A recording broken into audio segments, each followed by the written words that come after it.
Oh, look at you. All right. All right, good morning and welcome to the kickoff of our 2024 budget hearings. The date is September 6th. If we could all stand for the Pledge of Allegiance. Gavin, kick us off, please. Pledge allegiance to the flag of the United States of America and to the republic for which it stands, one nation, under God, indivisible, with liberty and justice for all. Thank you. Will you take the roll call, please?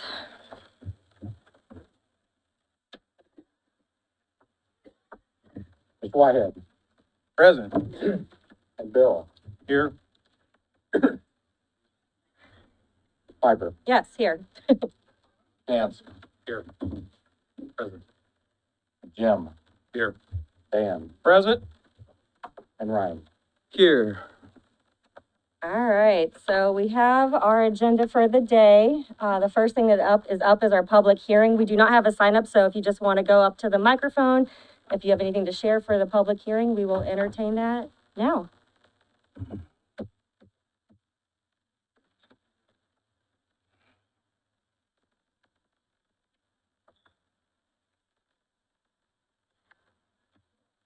Rick Yenser, newsman and author. As we start this, I'd like everybody to know, since no numbers have been posted outside of what's on Gateway, that you want to spend $63 million next year. You want to raise another $1 million in taxes. I think it's time that you consider having a property tax relief measure to help homeowners, businesses, industries. Taxes have repeatedly gone up either because of property assessments raising or just the spending by government and schools. And I think you know, out of the nearly 30 taxing districts, you've got many school corporations that are borrowing money they don't have to renovate old schools. And of course, you saddled taxpayers, some of you saddled taxpayers a few years ago with another bond debt to turn a school into a jail and courthouse, and the courts should have never been moved from downtown. I would hope when you look at what you're doing with taxes, you tell people what you're doing, because again, there wasn't much notice. At least there's a hearing calendar here and a budget here, but as far as any notice or any actual reporting of what you're doing is very thin.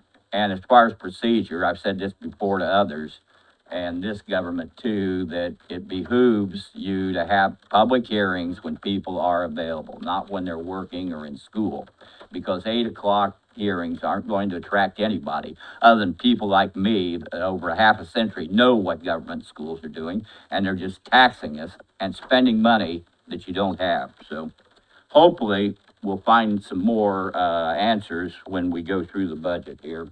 Thank you. Thank you. Is there anyone else that would like to speak during the public hearing? All right, hearing none, we'll go ahead and move on. Something that's not on our agenda, but I'd like to have the auditor's office take a few minutes. They passed out a sheet of paper to us council members, and I believe it's going to go out to the audience as well here soon. No, he's got print offs. So going through the numbers, we finally have official numbers from the DLGF, and we will go over what we need, what decisions need to be made today. I guess, Tanya, do you want to explain this, or you've done such a good job with me, I figured. Good morning, Council. I'd like to start out with some key factors that go into this year's budget. The estimated revenue in general is up $700,000. I went over revenue 3 times hoping to find more, but I didn't. Estimated fall tax collection is up $451,000. However, our July through December estimated expenditures and new appropriations are also up about $2 million from last year's second half. Our June 30th cash balance is 1.1 million less than what we had last year as of June 30th, and our December 31st balance compared to last year's estimated December 31st balance is down by 1.3 million. Last year, council appropriated $404,000 for the year. This year, council has appropriated $817,500 in 8 months. Of that $817,519, $641,466 is continuing appropriations, meaning ongoing expenditures, not one-time amounts. This year's budget was adopted at 3.4 million higher than the 2022 budget, and this increase includes many continuing appropriations as well. But even with the 3.4 million increase for the year, the departments have increased their 2024 county general requests by an additional $6.4 million. I would like to point out that the county gets paid twice a year, June and December settlements, with advance draws being done for a large percentage of it in May and November. It's important to keep a $6 million balance at all time because that's what it takes our county to operate in between those two pay periods. With that, I would like to go over the numbers with you that were provided in your folder. Anyone, any department head wants to come up and get a copy, Ed has Get a extra. copy if anybody wants them. It's easier to follow along.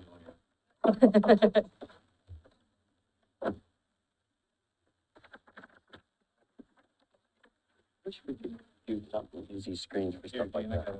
Follow along.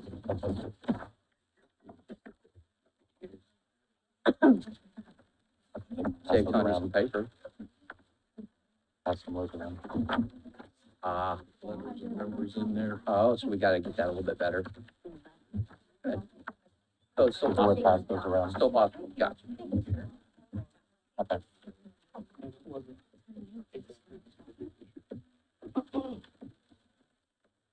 As other things work in progress. I'm not gonna challenge that. 'Cause I don't know.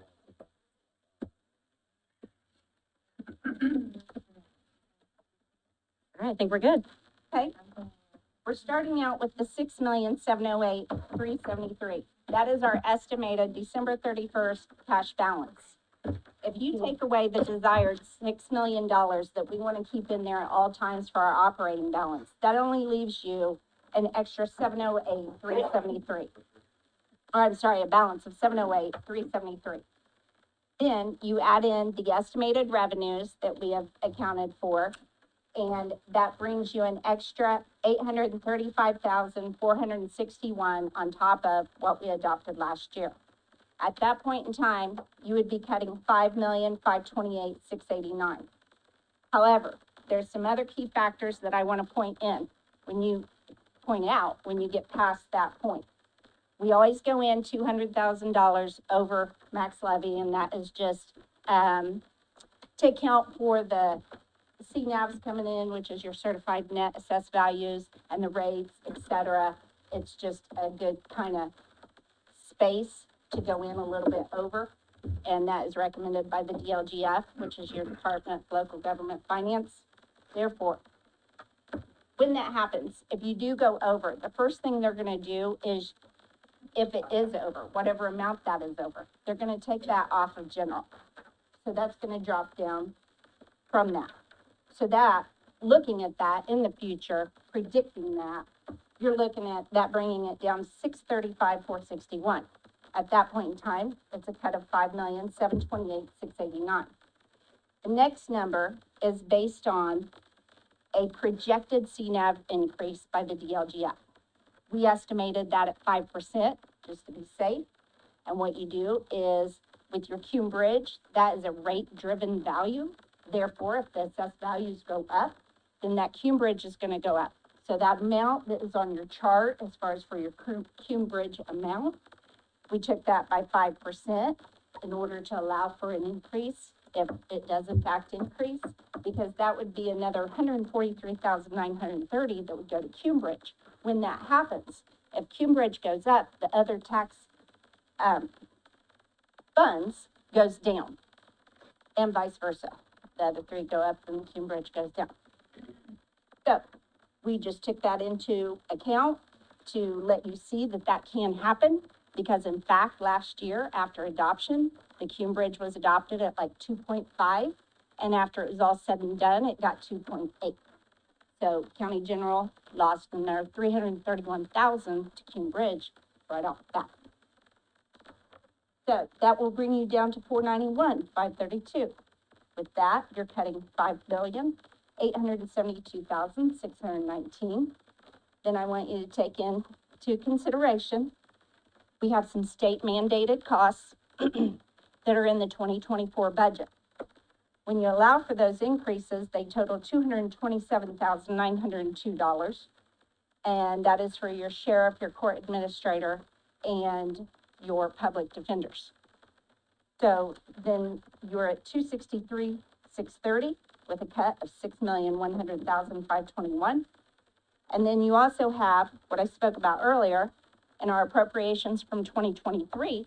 There was 817,000 appropriated this year thus far. And of that, 641,461 is also continuing additional appropriations. So we have to account for paying those on and on and on. They are not a one-time appropriation. So that brings us down to a negative value of 377,832, which means a cut of 6,741,982. Now, we do still want to go in 200,000 over, so you can kind of add that back in and be looking at 654,192. So, with going over the numbers, what we don't want to do is borrow. The rates are high at this time. We don't want to borrow. We want to be able to live off what we have, you could say. So people often ask, why don't you borrow? Borrowing when you're living within your means is one thing, but borrowing to play catch up makes it very hard to get ahead. Right now, you could say the credit debt ratio is very close to being maxed out, meaning we have just as much going out as we have coming in. So our options are one, for you to control the expenditures over the next 18 months, and two, to reduce the budget. You can reduce this year's budget as well, on top of the 2024 budget. However, if you decide to do so, you will need a corresponding resolution to do so. And with that, I am sorry that I have to be the one to deliver not so promising numbers, but I hope I've given you the information needed in order to move forward in a more promising way. Thank you. Thank you. Not thank you for that information, but thank you for putting all that Presentation. That was a together. lot of work. Right? It has been a lot of work. I do want to take an opportunity real quick to thank the auditor's office. Obviously, we have a lot of new folks in that department and people learning new skills on top of all of the audits. So thank you for all of this, because this is very thorough and gives us a really clear picture on kind of what we need to do to move forward. I know this is not the news that any of us were expecting or wanting, but for those of us who have been around for a few years, if you recall back in 2020, the DLGF warned us that 23 and 24's budgets would be really, really cruddy, essentially. And it didn't happen last year. And we had this great year where we barely had to cut anything and everyone got almost everything they wanted. And we were able to do some really great things. I think that bad news they gave us in 2020 has finally hit. So we're clearly in a little bit of a pickle here. Given these numbers, in my past experience on council, again, we have a pretty new council up here. I mean, Webb and I are the only two that have been through this process before. I guess Bill's been around, but as our attorney, but I would like to make a recommendation that we start with our 2023 numbers and go from there versus trying to find $6.7 million to cut when we already know we're over 23. Like, we don't have that much more than we did in 23 to play with. I'll second that. We're not making motions. Is it the pleasure? Let me rephrase that. I'll agree with that. Okay, we're not making motions today. So, is that agreeable with the rest of the council, or do we have any other suggestions on how we want to try to tackle this? I don't know another way to do it at this point. And so to be clear, we started 2023, still needing to find, how much total roughly? Going in at 200,000 over, the cut would be 6,541,982. But that's for the 24. That's That what- includes the mandates. Right. So the difference, and the ongoing appropriations. If you are not looking ahead at those, not accounting for those, or not depends on what you want to account for. to I be see what you're honest saying, with you're you. right, you're right, yes. And you're 'Cause they're not saying- in 23. that 6 million's out of county general, correct? Right, we still have, Not the whole budget, We are talking Yeah. in general. just county general. right. So that makes it even more compounded. So if we start at 23, we have to go ahead and add in all of those continuous appropriations. Mm-hmm. So those things such as like the, increase in like the probation, prosecutor salaries. We just recently appropriated monies for stamps, right? And we already know that the commissioners did not put in their budget for that expense, so we need to go ahead and honor that appropriation. There were a couple others that we've had recently, institutional care, I'm trying to think what the other one. Probation. YOC, we've got some contracts, right? We've got the YOC contract, we've got some other things coming up. So we need to take that into account. I would make a suggestion outside of the budget, and in addition to what we're about to do over these next 3 days in the budget, is that we put a freeze on all new appropriations for the rest of the year as well, unless, in case-by-case emergency basis. And that's something we can discuss for our next regular meeting. I'm calculating this right, it's close to $1 million, it's not over. It's over. Over. It's over.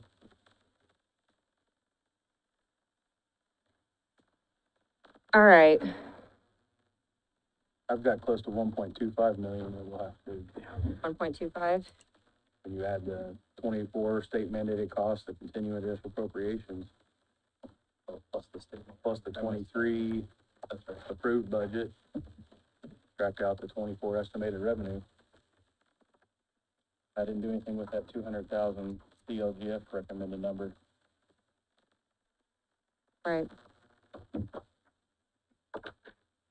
Do any of you council members have any additional questions for the auditor's office? That explanation, that was a very thorough explanation, so I know. Yes, thank you, Tanya. You're welcome.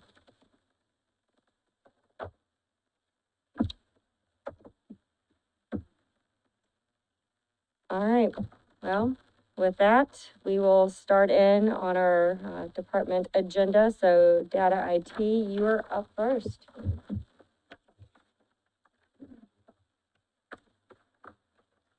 Morning, Council. Congratulations.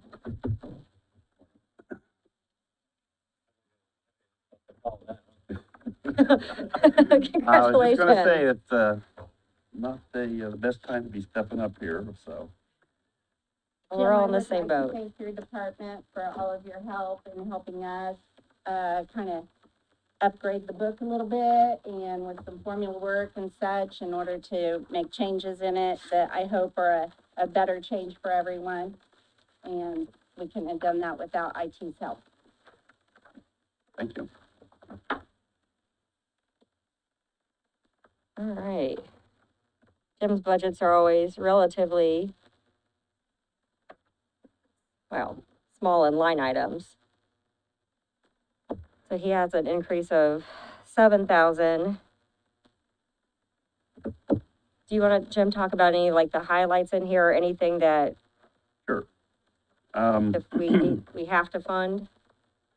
Well, I guess I didn't put a reasoning for the increase on 211 of, $1,500. That's to cover a lot of the peripherals that we have to buy to attach the new computers to the, monitors. A lot of them are still using the VGA connectors, and we have to buy an adapter to run it into the, display ports, which is mostly on all the new computers that we're putting in now. So those, run about, $6 or $7 a piece, and so we've got close to 500 PCs as we're refreshing. Some of them are getting new monitors with the new display ports on them, but, most of them use them until they die and replace them, so that's the reason for that one. The contractual, that's, with the, contract I have with the commissioners, filled in the contract, for $5,500 raise for the next, well, for the term of the contract each year. Hold on, when you say raise, you mean like an increase to the contract or Increase like to the contract every year, yeah.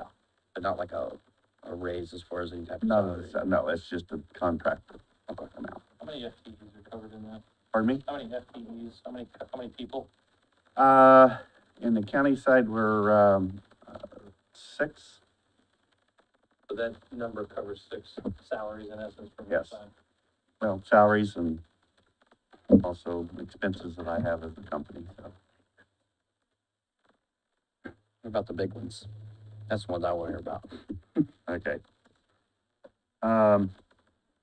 361, that's the hardware maintenance. You know, last year we come in and got the additional amounts to cover maintenance on equipment that had run out of warranty. And so now we're in a year-to-year maintenance agreement with, the vendors that we have. I put in for, I believe about 10% normally across for all my maintenance with the vendors. Sometimes it's 10, sometimes it's 12.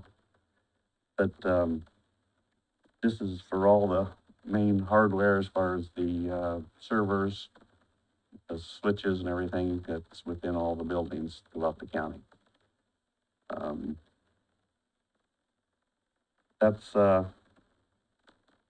normally a price I really don't know. I'm kind of guess at it when I prepare the budget. So, like I said, I just usually figure 10% and hopefully that'll get it. And if not, we'll try to pull it from other sides of the budget if we need to. 362. There was a mathematical error that I did on that, and I think I noted it in your notice. That should be, 12,775, increase, so I'm gonna reduce that by 5,000. Makes it 54,975. Now, you're only talking about the 2024, right? That doesn't decrease from this year at all. Now, if we go back to 23, any of these increases, they don't apply, but like a contract, if it's in the contract, it's in a contract. We're just trying to get an understanding of what these are in the event that we choose to make them a priority, It may have to right? go outside of 23. Okay. And I'm sorry, I didn't tell you guys, but his is in your folder. He emailed that to Denise ahead of time, and so his numbers, his extra sheet of paper for data for both his funds are in your folder near the back.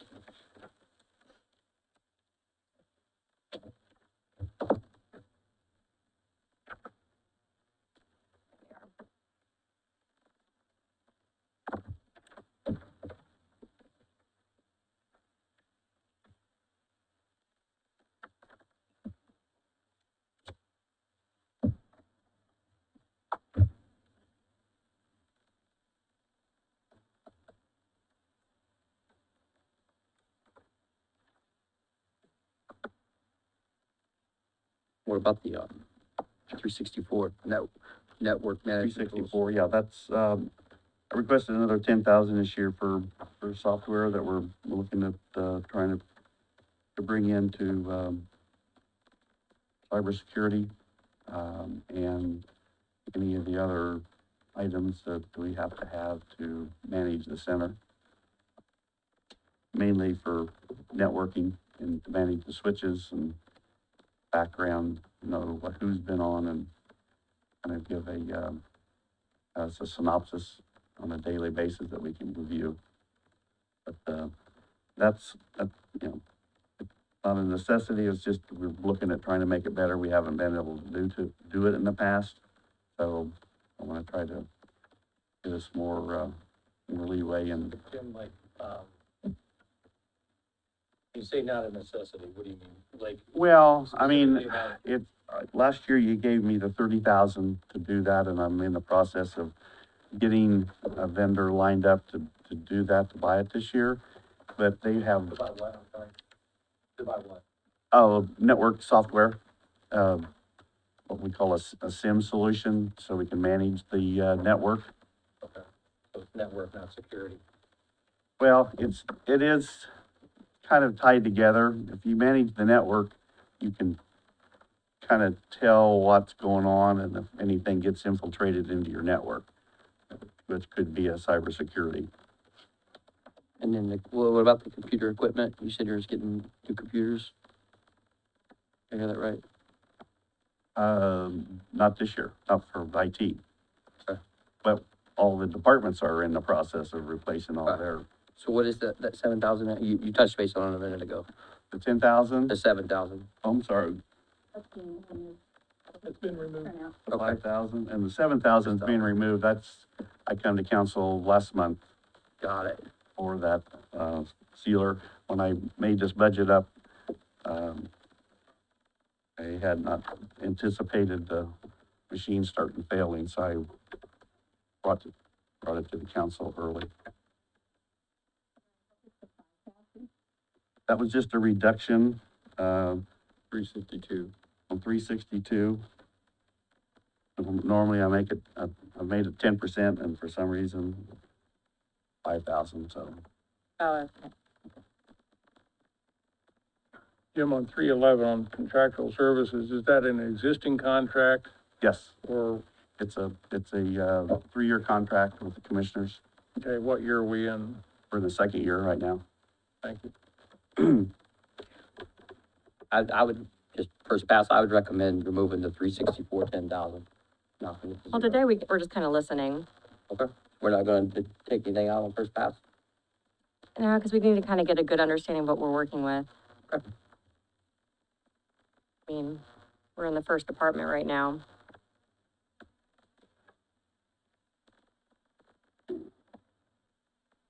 Jim, if I could back up to your 364 count and, the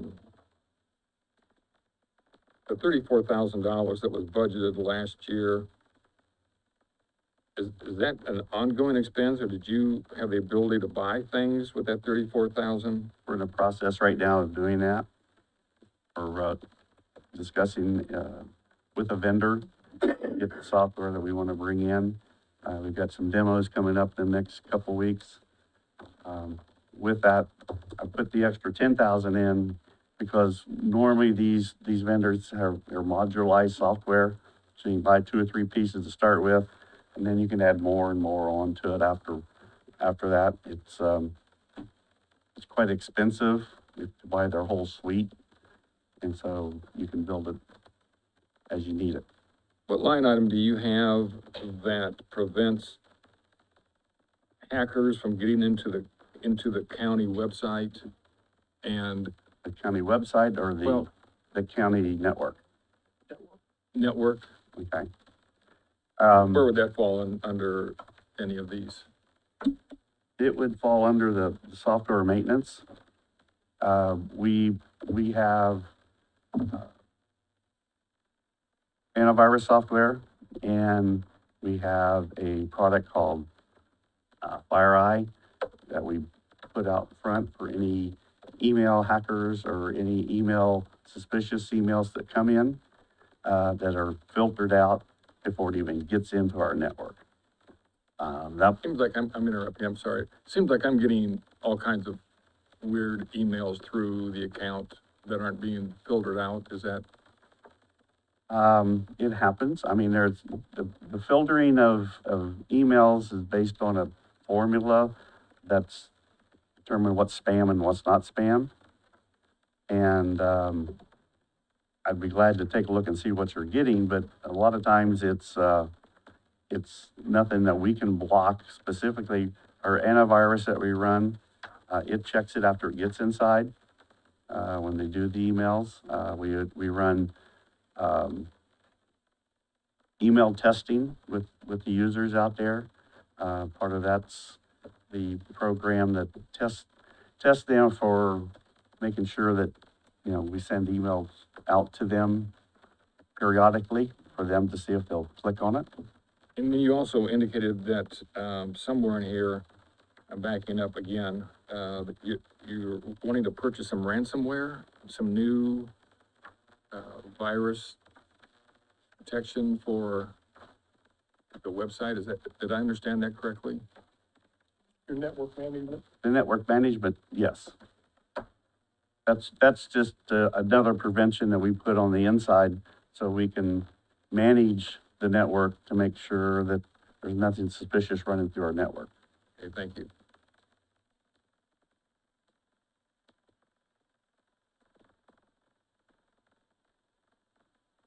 Do we, oh, go ahead. I was just asking, if we had any other questions? I appreciate it, Jim. I'm for one, believe that, you know, we need to be beefing up, not, looking at this, because the cost of a ransom attempt is astronomical. I work in healthcare. Health systems are being nailed daily almost, and, insurance, sometimes covers that, sometimes it doesn't. They end up paying to get their data back. It's a significant downstream cost if something were to happen. So, Plus all the downtime, plus all the, trying to get everything back up. for whatever that's worth, I appreciate you again explaining that. Do you have any other questions for this particular budget? Page 38. Hold on a second, I have a question. I mean, if we're going back to the 23 budget, we basically need to ask everybody that stands up there, what monies have to be covered for 24? And then the hardest question we have to ask everybody is, what can you cut from your 23 budget to make that balance? And then we've got to come back and cut even more than that, over $1 million. Correct. So Jim, I'm gonna ask you, if the 5,500 is a contracted number that's got to raise your budget, where can you cut, try and balance that back to the 23 number? On the 5,500, Okay, you said, with, contractual services, 5,500 right, going that's up the because that's a contractual contract. services I Right, so have with the in any of those commissioners. other lines, where can we cut to balance that back to the 23 number?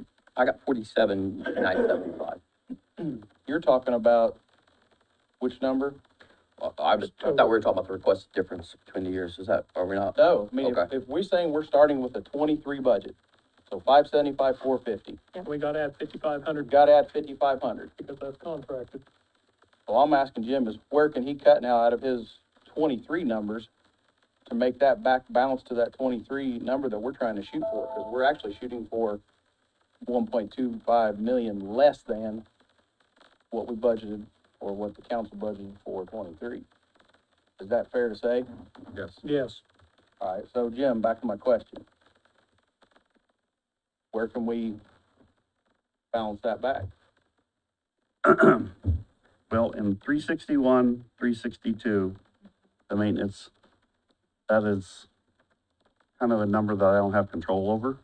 That's kind of the maintenance agreements with the vendors, and they go up every year. So I'm gonna say that's pretty hard set that I need to have that, or I'll have to potentially come back to council during the year. In the 364, I asked for additional 10,000. That's something I get, I'll put it to use. If not, we can cut that. And I hate to go back too many years, but in 22 it was budgeted for 100,000. Last year was 182,000. And that's because this equipment that we're using now was at the end of its 3-year warranty. It was all brought on yearly maintenance last year. And so from that point on, it's usually anywhere from 10 to 12% increase. Okay.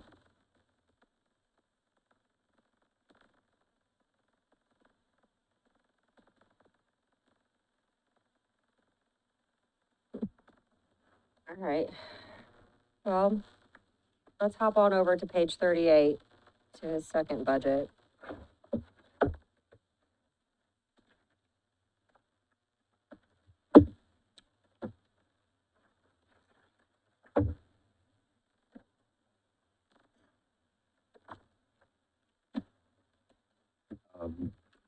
Basically, the 311 is part of the contract I have with the commissioners. There's two different, agencies. There's the regular county, and then we got the public safety IGS that we have also. And so both of those had an increase of 5,500 for this year. The other 361, 362 falls under the maintenance, for all the equipment and software we use for the, public safety. And that falls under the 10% rule that I established to hopefully meet. It's included in that public, like, what are you covering for public safety? There's software we use for the mobile units, which is, lets them connect into the county computers, to get the information back and forth. There's a two-factor authentication software that we use, for the mobile units to get connected for security. There's some software, all the New World software that for the public safety side is all paid by the commissioners. I don't pay any of that out of this budget. They pay for that out of edit or whatever they pay out of for that. For what? Edit, the public safety software, the New World.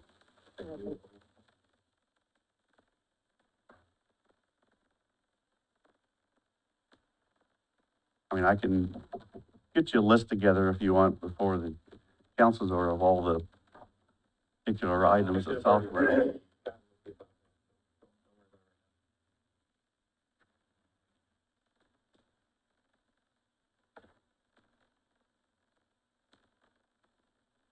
So you're saying the top two items, 311, 361, that $5,500, $5,900 increase for this year, those have to happen.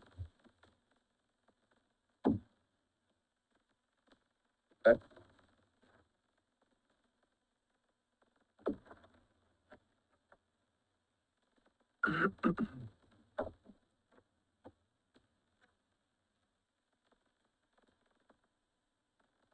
Okay, do we have any other questions for Jim and his two budgets? For today, at least? All right, thank you. All right, thank you. Thank you. If you've got any questions during the process, just give me a call. Yep, absolutely, thank you. All right, moving on, Purdue Extension. Page 18.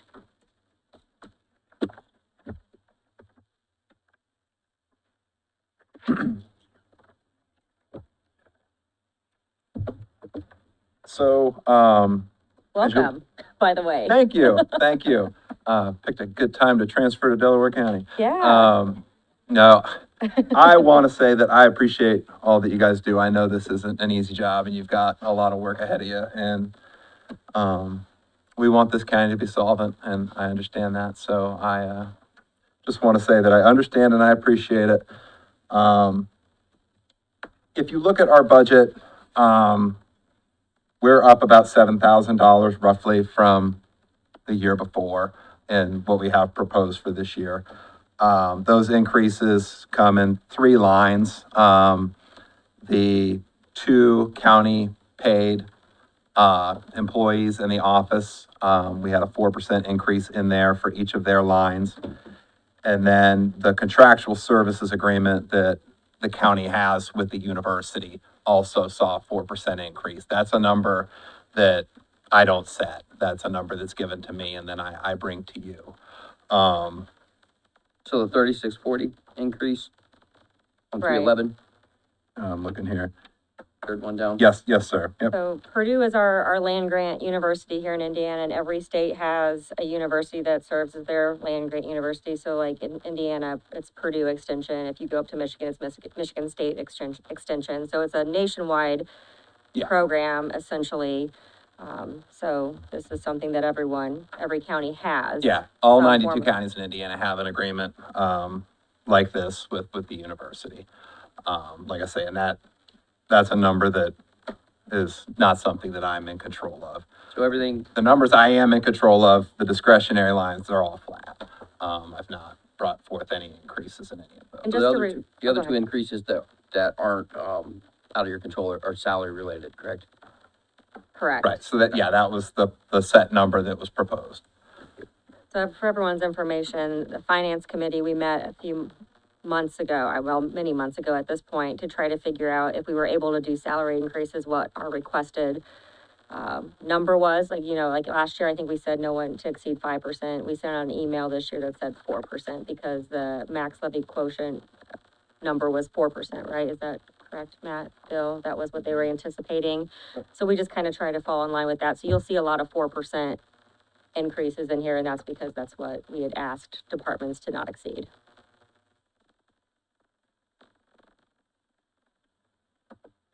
But for this purposes, We're going back to 23, but that contractual, that's one of those where we have to pay that, So based off what he just said, we're adding 3640 to 20. essentially. Okay. Thank you. Although, as a general principle, when you contract with government, it is always subject to the money being available. So, I'm not, just saying there's a contract is not the end of the discussion as far as I'm concerned. So that's open then. I've not seen the contract, I've done the research, that was just a general principle that you can't bind the government to spend money it doesn't have. So when we get through here and we're really getting down the nitty gritty, maybe that'd be something that we can look into. That needs to be looked at, yes, in my opinion.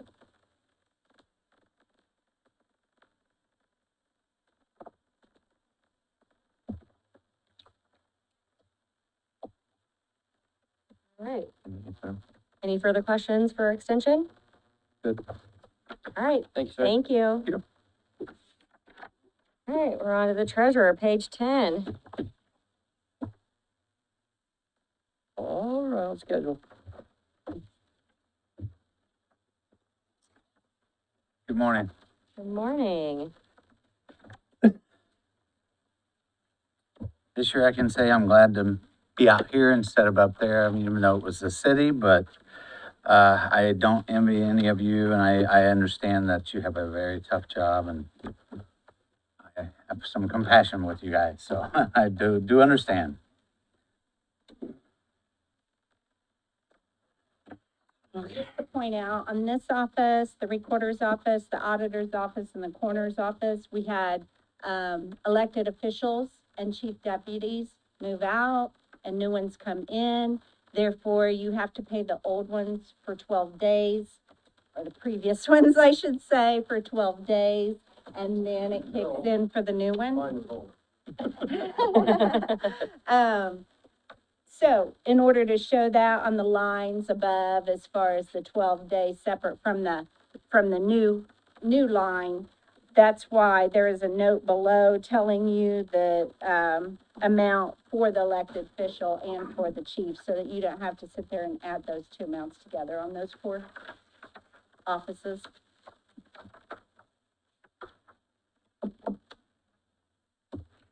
And that's one of the things since we have a lot of new folks up here, it kind of gets tricky sometimes because you'll see like a 0 somewhere and you think it's a cut, or you think, you know, it's eliminating position or something. And you have to make sure you're looking through that first column to see like if it's a 107, is there another 107, right? Like an A, a B, a C. So sometimes in my book, I'll draw lines with my pencil, if that helps you at all, to keep that. So what, the ones that aren't salary related are the computers 442? You only got like 3 or 4 of them that aren't salary related. Your 200, your 300, your 400s, they're not gonna be salary related. Okay, so I think there's 8 total. could you elaborate on the computers? You had a $1,200 increase for next year. Yes. So obviously, we're trying to get on the rotation of replacing not all of them at once, but doing anywhere from 3 to 4.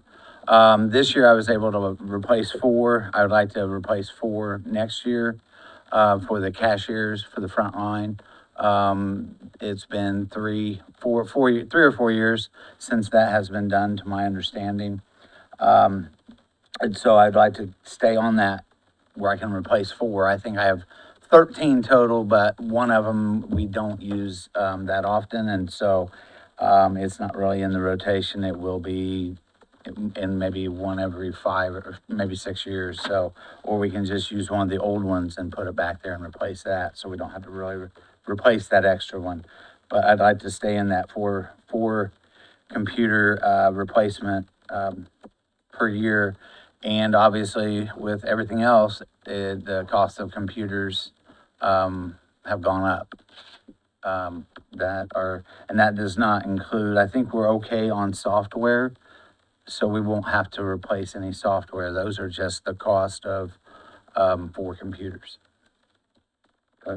So it's a want necessarily, not necessarily a need. Right. It's just to stay in there, yeah, to stay on that rotation. I admit privately with you, you presented a great plan. I was coming in today prepared to argue for your plan, but obviously with the news that we got, we're gonna. have to deviate a Yeah, little right, bit I from understand that. And that, you know, I mean, if we would replace 2 of them, that would be, you know, or 3 of them, we could eliminate, you know, $950, maybe even look at just replacing the 2 most commonly used, or that are most used, in the office as far as the cashiers, so.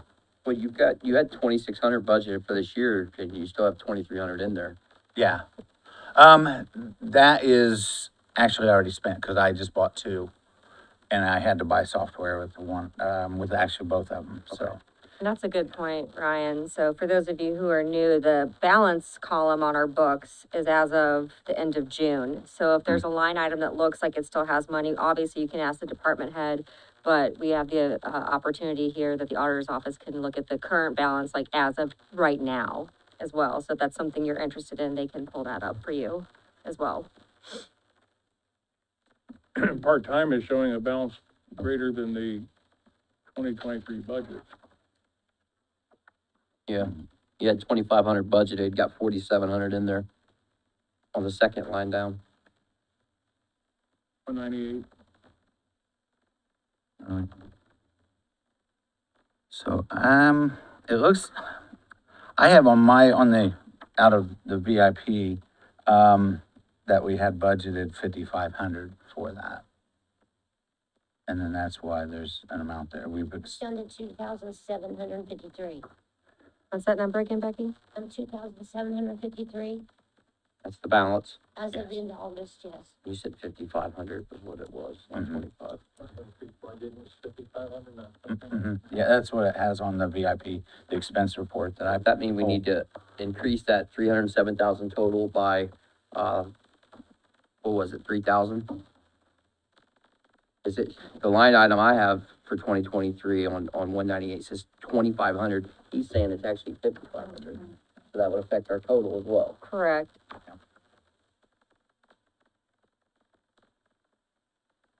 That would make it The final 310. budget book from last year shows 2,500. Does it? There might have been transfer. There might have been a transfer.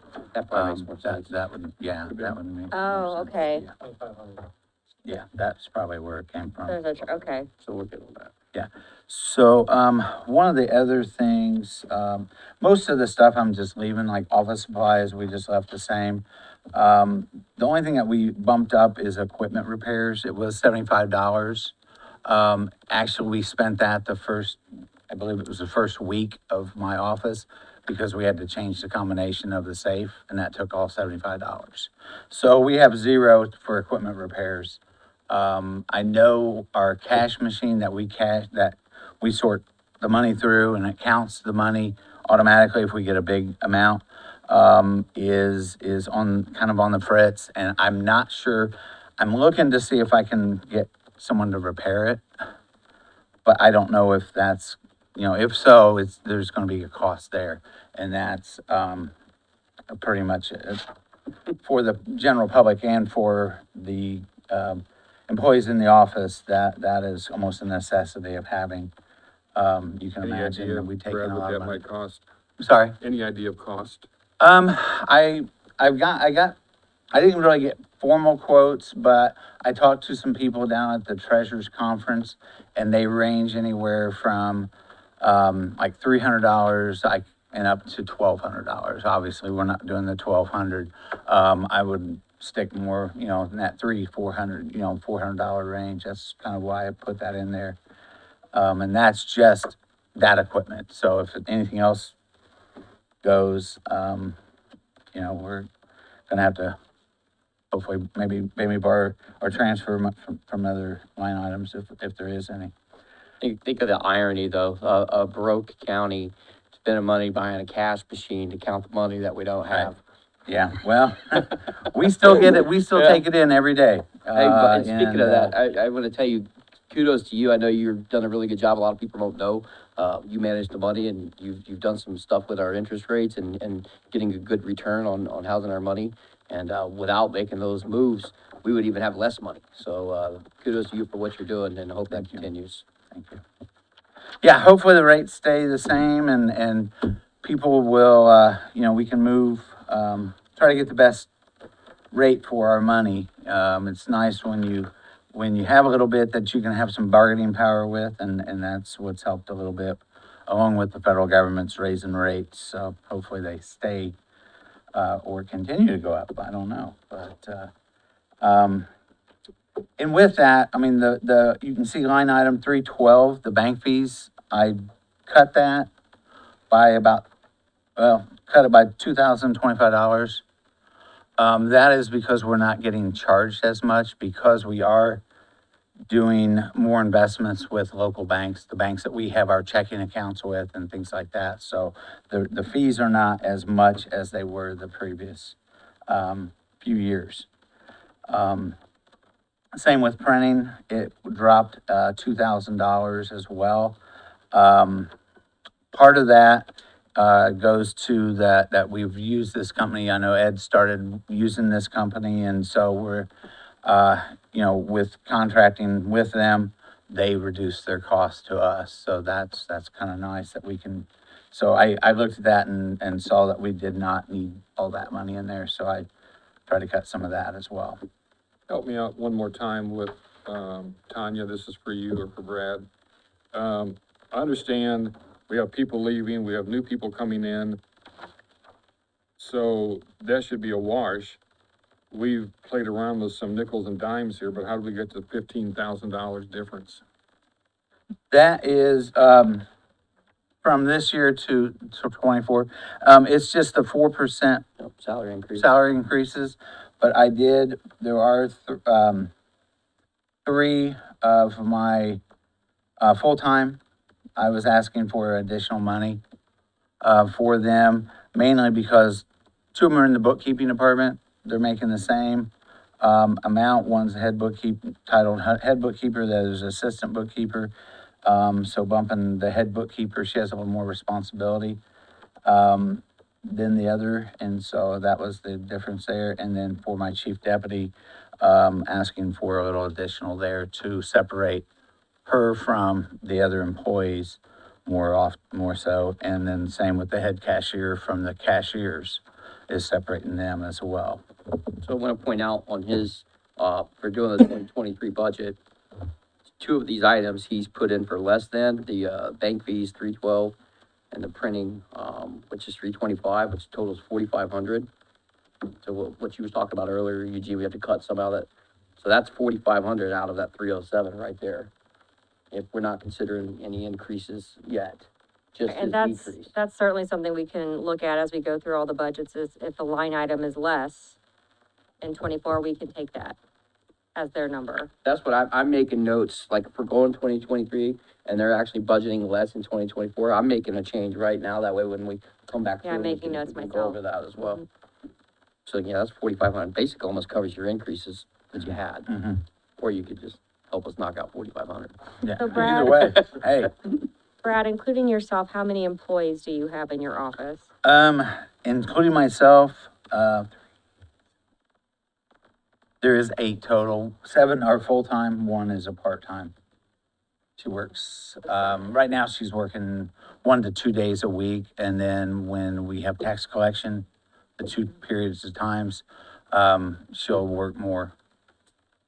7 includes you said? Yes, 7 includes me. Mm-hmm. Brad, what do you anticipate the investment income will be this year? Right now, we're on pace. Looking at numbers yesterday, I was going through them.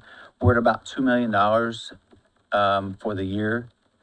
And each month, the last 4 months, we've been getting like 300,000. So probably looking at about $3 million, I'd say 3 to 3.2. And is that accounted for somewhere in your That figures? is accounted for. He put in, he doesn't really do a Form 2 like other offices do for his revenue, but he does send me an email with his predictions.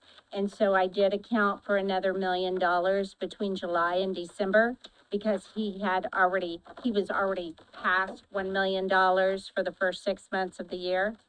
Then for next year, he said, $1 million. However, I felt like that was a little risky because we never know what we can do rate-wise, it could crash, you never know what's gonna happen with the rates. So I did cut that down to 500,000 rather than accounting for $1 million next year.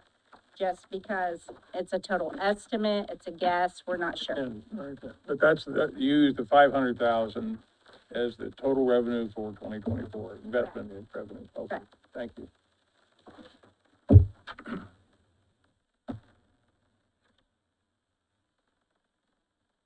All right, do we have any additional questions for the treasurer?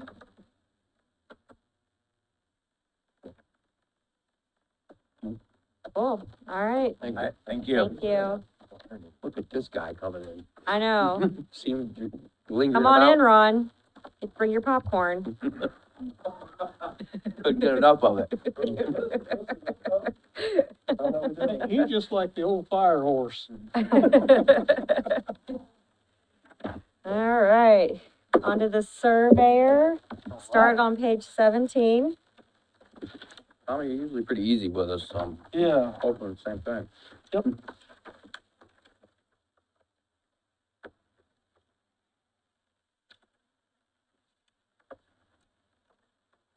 All right, It's all salary.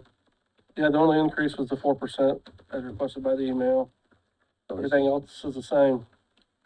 oh, this one's easy. you have 3 employees at your office?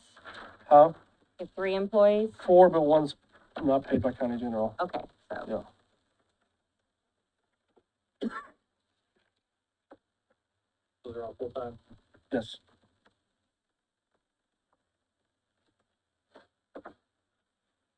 Pretty much almost every line item you have, you haven't spent any of the money yet. You just like do that at the end of the year? Generally? Well, like, let's say the mailings was like $300.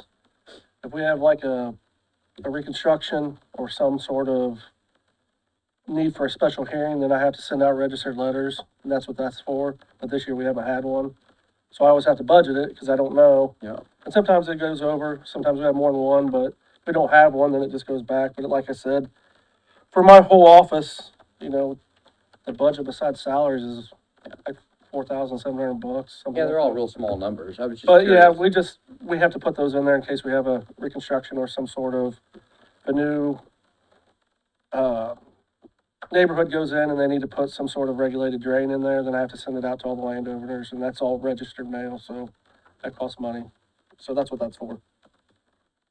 And the office supplies, sometimes we buy the paper at the end of the year, depending on if we didn't need to use more toner or something like that, so. So help me understand, like, when something needs done, where Uh-huh. does that money come from? It's from the maintenance, the ditch maintenance that we take in off of taxes. I think it's 2,100. I can't remember what it is. So everybody pays like their ditch fee, which is like $10 normally, or $1 an acre. Like some of us have a lot more ditch fees than others, but typically it's a $10 fee unless you have acreage. And when we go out there to fix the ditches, tiles, whatever we need to do, that comes out of that fund. So it's not something that would be typically in the general fund. It's something that we get a collection on twice a year from the taxes that are taken in That money? our office, yeah. He's got a few different budgets, Yeah, but none of them are in here. That. that one. So, So basically, when we do work, then I go to the drainage board and say, hey, these are the claims that need to be paid. We did this work, and this work, and the drainage board approves those claims, and then they get paid. If, like what you said a second ago, if you get to the end of the year and you guys get some, I feel like it's a good opportunity to remind, I mean, yours is kind of really not that much, but really good opportunity to remind everybody. Traditionally, a lot of not everyone, but some department heads, when they get to the end of the year, they feel the need to spend any money that's left over, because they feel like if they don't, they won't get that money back next year. I would urge everyone that if you've got money left over, don't just spend it just to get it out of the budget. Every dollar is gonna add up, so, yeah, if you get to the end of the year and you got something left over, please allow it to go back into the general budget. I guess I'm just ignorant to the fact that, like, these, assessments, where those dollars go into, we don't have any insight into any of that. In essence, right? Right. But it's paid into the county. There's a lot of stuff that's paid in that we don't get. have any Yeah, basically, control over. it's paid into a certain account, and Indiana code says the only way we can use this is maintenance on regulated drains. We can't use it to do this or that. So I don't know if that's why you guys don't see it as much, because it's not The something, board, the drainage board has the oversight of those dollars in it. yeah, they make sure that, yes, What I'd recommend is we ask the surveyor for the information you're wanting, Yeah. but I don't think that's a discussion for the budget hearing. yeah, I mean, I could get you any kind of information on that. There's two funds out there, but really only one that we use. Now, Tommy, since you just offered, how about for 2022 and 2023, you present us with what money was brought in and what money was spent and what Maybe that- projects? Okay. At our September meeting? Yes, that'd be Would you be great. able to do that for our regular meeting in September? Yes. All right. We never see you except for budget meeting. That'll be a treat to see Tommy at a regular council meeting. Here more often.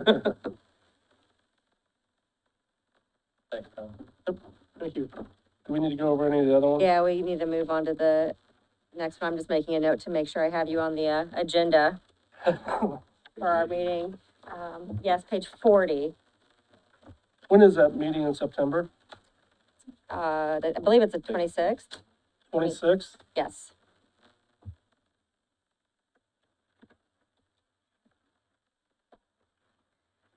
Page 40. There was a question asked about this one, actually. for our Yeah. meeting. I've got a question. Go ahead, Eugene. You ask. Which one are we on? I'm sorry. The county general drainage board, page 40 in my book. 149. Okay. Who decided that the drainage board members get paid and how much they get paid? That's been the same dollar that's been in here since I got in 2017. I've never changed it. I've never asked. I don't even know who to ask about that. That's just something that I just followed on along down the line.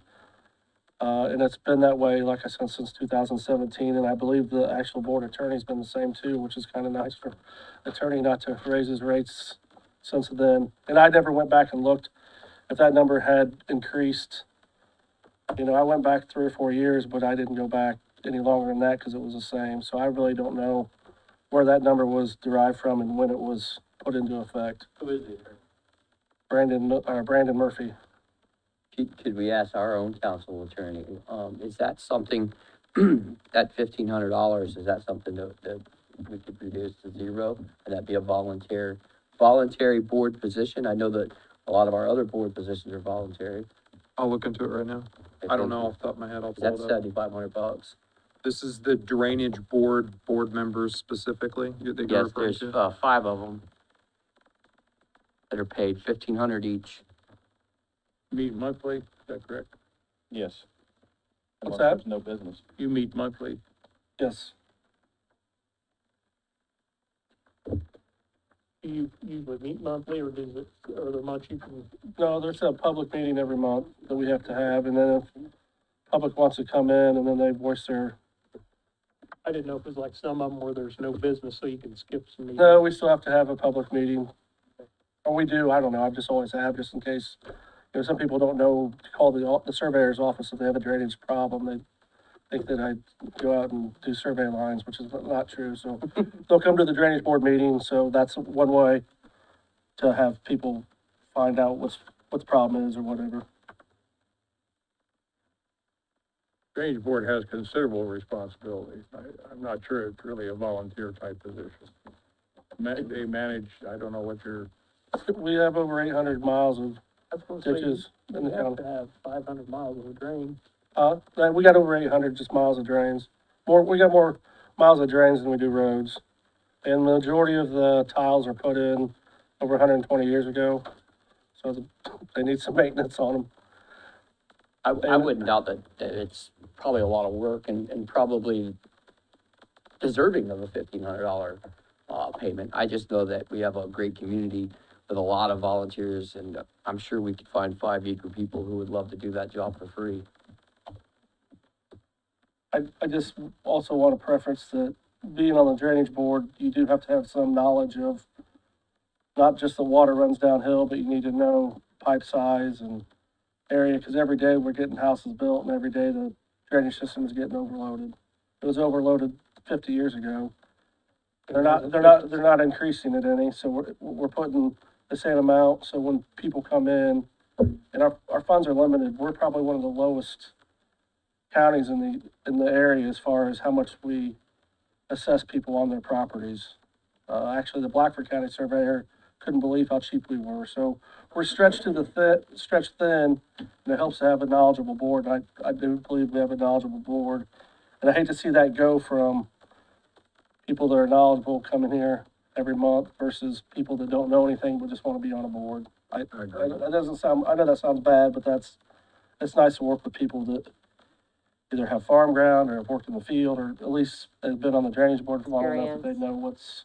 I agree with all that, but I So- mean, we break it down, it's a little over $100 a month. I would argue that these people aren't doing it for the money anyway. They're No, doing they're it to not. serve their community. But I think, I doubt we would lose. I don't know how many times a year that's paid out of, maybe twice, maybe quarterly, I don't know. I really don't. So Tommy, you mentioned that Blackford County was surprised at how low our rate was. Who determines that rate? Is that the board? Well, yeah, typically, and you can assess it on there, then you have to have a public meeting to raise it more than, I think it's 3% is what Indiana code says. We haven't raised ours in Delaware County since the early 80s. And since it's an elected position as surveyor, most of the surveyors aren't willing to put their neck out there and raise it up. Because every time taxes go up, they're looking for someone to blame. So we just try to work in the constraints of that. Now, if there was a reconstruction, then all the affected landowners have to pay for that project, and the projects are expensive, you know, they're a couple $100,000. Huh? You have to pay for it because we don't have the money. No, they have to pay for it because that's what the reconstruction says. So I try to work so if you reconstruct a tile, let's say, everybody that's affected by that tile pays on the amount of acreage or land that they have going into that tile. So a lot of times when we do a reconstruction, it gets voted down because people don't want to pay it. And then we have to work within the maintenance fund that we collect, the $10 that you pay on your taxes, to work within that to get the tile at least flowing and working from 120 years ago than when it was put in. Is that $10 a one-time thing? Yes, Once a year, once a year, and then it's $1 per acre if I think it's 10 acres, $10 per year. yes. So That would just be for like any property, any property, any then, small property that's been parceled off is a minimum of 10, but then the larger acreages, it goes up significantly. yeah, depending so on like the I acre. own 16 acres and I pay $15 a year. If you're owning hundreds or even thousands of acres, it's up significantly. Yeah, it's $1,000 an acre. Or it's If you- 1,000, it's But not, then like you're if you own using $1,000, the for base. 1,000 acres, it's $1,000. But that Of the still rate. doesn't, Yeah, Yeah. doesn't have to be per, it's $1 an acre, to be over, it's $1, it's $1 an acre, minimum 10. Mhm. Dollar. right. Per lot. Ryan, to answer your question pursuant to Indiana code, there are certain expenses for travel that must be reimbursed, but their pay, as I understand it, they're just being paid for their service that is, at the discretion of the council. Fair enough. Thank you. And just a refresher, how much do we got to cut off the 2023 budget? You said $1 million or something like that? Yes. Over $1 million, yeah. Well, there's 7,500. And just to let you guys know, Becky did look it up just now, and it looks like the drainage board gets paid twice a year. Okay, that's why I thought, I couldn't remember if it's quarterly or, We've only paid it out one time thus far. What's the longevity of the members, the board? what's that? What's the average longevity of the board? Oh, I think 4 years is the youngest, and everybody else was there before I got in, so I don't know how long they were there. Typically, so far they have to leave for health reasons, you know, it's something that they enjoy doing and they've been on there for a while, at least the ones that are on my drainage board, you know, I don't know in other counties or before 2017. Making my argument for me, Tommy, thank you. How do you work with that soil and water conservation? How do I work with them as far as, Like, what's the dynamic? Because they're coming for funding this year too. typically they'll call me if they see a problem in a regulated drain, if there's a beaver or if there's obstruction or something like that, but for the most part, the drainage board and the surveyor's office takes care of the regulated drains. Soil and water's really not involved unless there's a problem that a mutual problem, and it usually is completed by an email or two or some pictures. Seem to get along with them, and they seem to get along with you then. Yeah, it's pretty easy. They just, hey, there's a log jam and they'll drop a pin on the map and then I'll get a hold of a contractor, write a work order to get the log jam removed, and that's typically all it is. It's not a big drawn out. So you said pretty much everybody's been here before you, they've been here a long time, so if the council did, make that a voluntary board, and let's say one or two decided that was just too much and they left, we would still have significant experience on that board. I don't know how many would stay. I mean, if there's a large project, they're on their own time going out, looking at, I mean, like I said, yesterday I was south of Daleville, looking at the open ditch behind the old outlet mall. And then I had to go all the way up to the Albany Golf Course over by there off of 167 and look at a hole that opened up. If we have a problem, there's a public problem, the drainage board would have to run all over the county and look at that too. And if you make it a voluntary position, I don't know if the people would actually go out there and look, and if they would actually understand the problem before they got out there. You know, so I don't know how many people would be retained. You know, this is something that's never been brought up before, so would have no idea. I would suspect that, the payment, the $1,500, $100 a month, or, you know, a little bit over is just as, you know, so they can say they're not doing it for free, maybe, I don't know. I've never really talked to them about it. Something that's never been brought up. Like I said, it's been the same fee that they've charged since before I got in, and I have no idea. I don't know that I'm necessarily comfortable with eliminating that stipend or that pay for a board that's so high level skilled, who's going out and doing that kind of assessment work, but that's just me.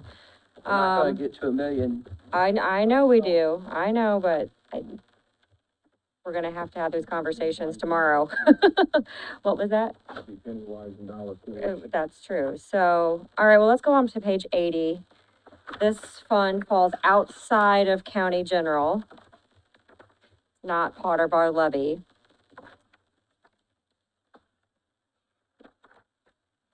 So there,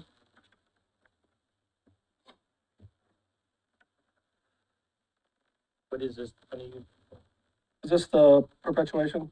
yeah, So when the recorder records a document, the surveyor's office gets a certain amount of money put into the surveyor's perpetuation fund, and that's for us to maintain the cornerstones. Like if you hire Ashton's or Randall Miller or someone to do a survey on your property, they usually go off of a cornerstone. It's maybe in a road or something like that. There's thousands of them, and so every year I try to hire a land surveyor to locate those, and that comes out of this fund. And we also try to take some of the computer fees. Like we had an upgraded computer a couple years ago, and I tried to take that out of perpetuation to save from taking that out of county general. And we can do some leeway with that according to the Indiana code. So all your increases here are salary related as well. Yes. How much is your perpetuation fund? Do you know off the top of your head? How much is in there right now? Probably around 100,000. And you don't spend that much, really. Probably around 100,000. I don't remember off the top of my head. But last year we did not, I think we relocated, reset one cornerstone. And then I'm in the process of getting some, quotes to do it on an annual basis like it's supposed to be done. After COVID, we kind of lost. Is that a requirement in the state? Yeah, it's like 3% a year. You have to relocate and, Right, exactly, but we get the fund for it, and so, like I said, I'm trying to get some proposals from, like I said, I talked to Ashton's a month ago, and we're trying to get that back on track. There was a very long time that there was none located, so the fund built up. I'm trying to get that to a point where we're keeping it, some money in there, but still spending enough where we're keeping up with the Indiana code as far as how many we're gonna locate per year, so. What's the new professional services line item there? 311. 24,194. That's the balance. It's zeroed out. Oh, sorry. Did that move then or something? Nothing was budgeted for it, and last year or this year, it's just sitting there. It's just the All the professionals, I'm sorry, I don't have it on my budget, but the professional services is, every year at the beginning of the year, I go and I just say, hey, take $30,000, perpetuate it out, that way I can pay a bill if I get it. So like, when we had to reestablish a cornerstone, which is a little bit more than just locating them, I had to order it, so I had to pay for the cornerstone, which they're kind of expensive now, and then I had to pay for the land surveyor to do it. I have the money in there so I can pay the bills. If not, then I have to wait till I get their bill, then come and perpetuate that money out. So at the beginning of the year, I just perpetuate that money out. And then, I'll be able to pay, if I can get a surveyor to come in here and do it. Like I said, it's been hit or miss since COVID because they've been so busy. I'm just. All right, I think that does it for the surveyor then. We good? Thank Hey, you. thanks, guys. Hey, let's take like a 10-minute bio break. Stretch our legs and stuff. Come back at 10.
All right, we're back from our little break.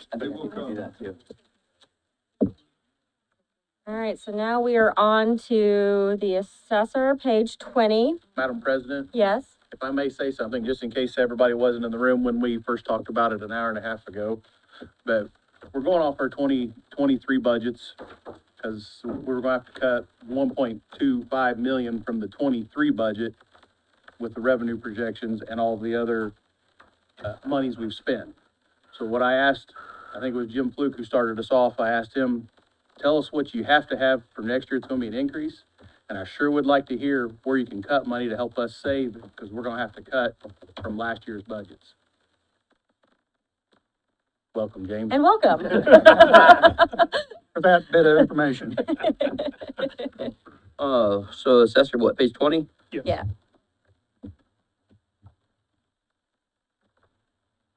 So other than, your 4% increase on this particular, budget request, I don't believe that I've increased really anything.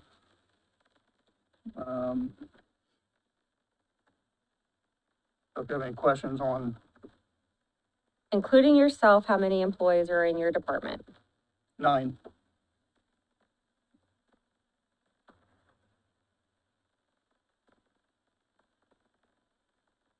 Is the personal mobile home associate, that's employees, right? yes, Thank you. and it'd be the ones that do, personal property data entry, mobile home data entry and maintenance and all that sort of thing. I feel like I've filled out Form 11 before, but they've got full balance left as of the end of June.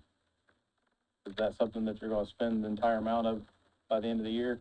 Form 11 supplies, Yeah. actually, I don't know, there shouldn't be a full amount in there. Okay, can you tell us what the balance left in that one is? Which line was it? 212? 6,500, we still got it all. I'll have to check, see if that's been paid out, I don't know. All right, You fully expect it to be paid out. okay. What's Form 11? That's your notice of assessment. Yeah. That you get every year.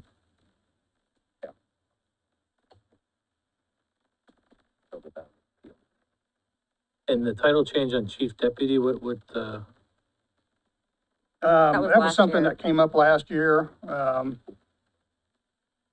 the salary on that position.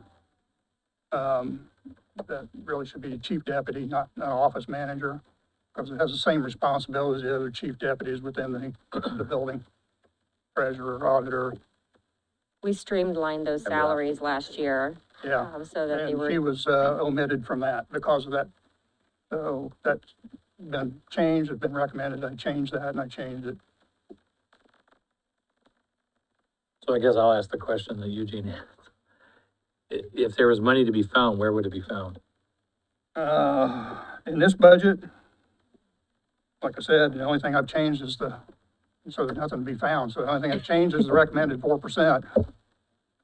You think you'll use all your other stuff for the rest of the year, what you had budgeted for 2023? More than likely, yes. Because, with the paper costs and everything, I can't save you any money on supplies and that's what the Form 11 supplies is, reams of paper and envelopes. for all those mailings we have to legally send out, Ryan. Yes. Up to the legislature. Till we get to a point we can put it all on the line and don't have to send out any paper and have postage, that's the way it's gonna be. And don't forget the postage is going up. Right. Okay, well, let's move on to page 85, reassessment. While this is outside of county general, this does fall into the max levy, so it is one of the funds that falls into that.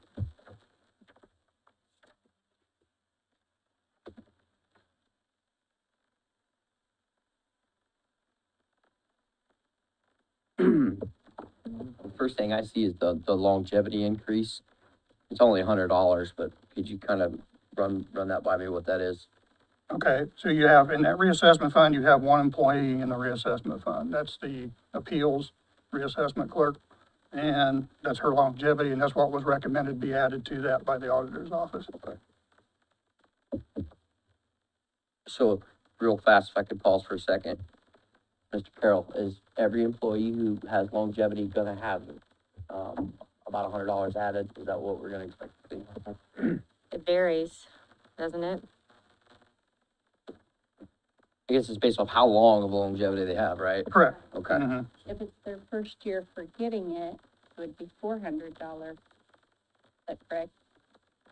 Isn't that right? $400 Okay, so for it the increases first- each year. I got you. Yeah, and I believe this Well, I individual meant for crossed the over a people who fall threshold. in Gotcha. that That's why it category. went from 800 to 900, Yeah. because this person's been there for Right, a long and then time. it's 100 for each year after that, up into 2,500 max, so. Okay. I understand now. Thank you.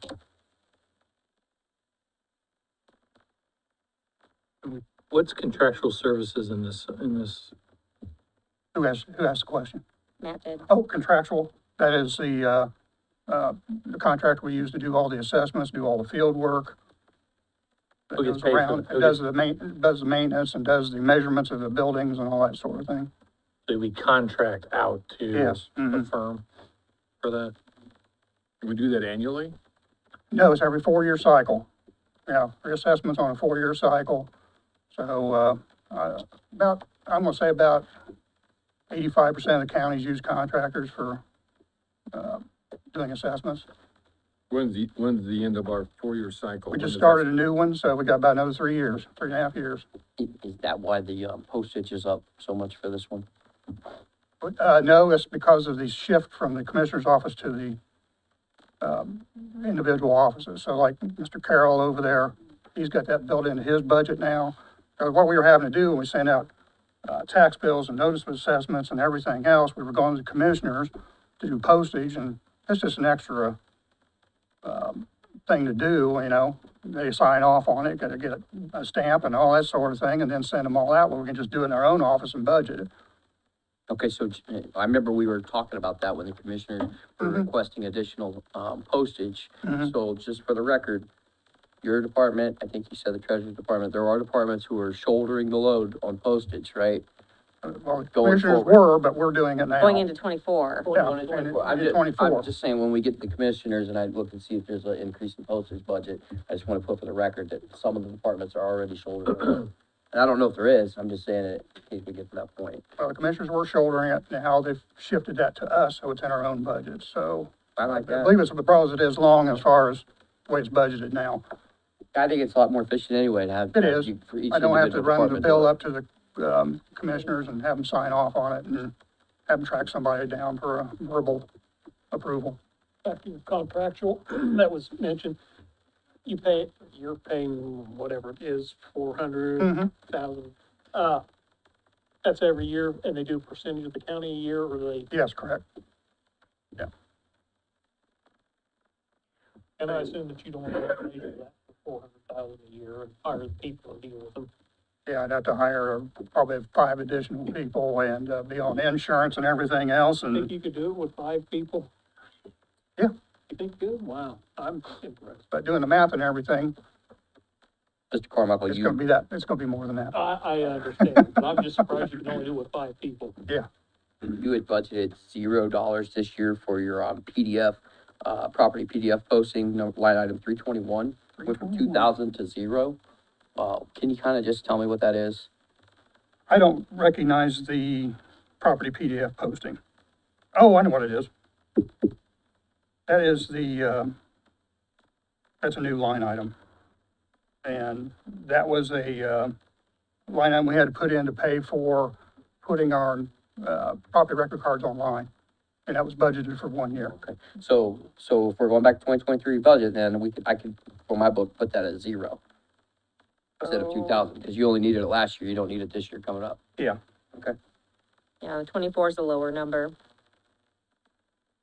That would take $2,000, I'll make it 525. But this is outside of county general. Yeah, but you said it's still It's part of the next levy, but we only have to cut out of general. Well, and if you notice the balance, Ryan, there's only $320 left as of June 30th of 2023. Yeah, but he's saying it's a one-time thing for 1 year, so we don't understand. need it for next year. I do understand that, and he hasn't added it to his 2024 budget. Yeah, that's what I'm saying. Oh, Yeah, we So can if we're remove going it. back off if we're going off the 2023 column, we gotta take 2,000 out of it, because you don't need that for 2024. Okay. That's what I I was, see what I what was you're saying. saying. But that doesn't impact our cut from county general, Yeah, don't go towards our 1.25 billion, but right?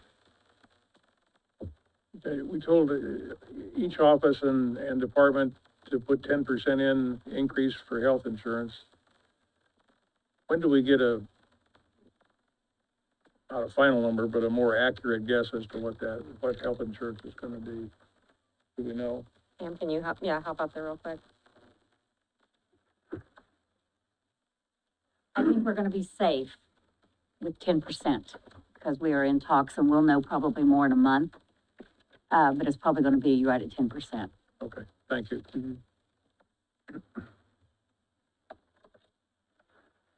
Is she on here? Well, commissioners.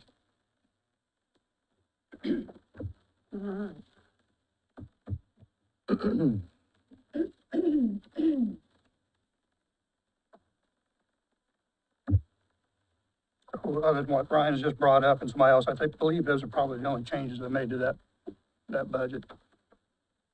I'm sorry, repeat that. Other than what Brian's brought up and the postage and that Yeah. sort of thing, that's the only changes I've made to that budget.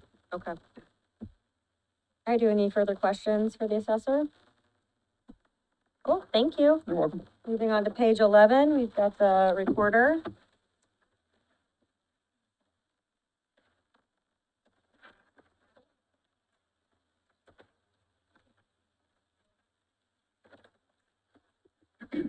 Hi there. Good Jan morning. Smoot, Delaware County Recorder.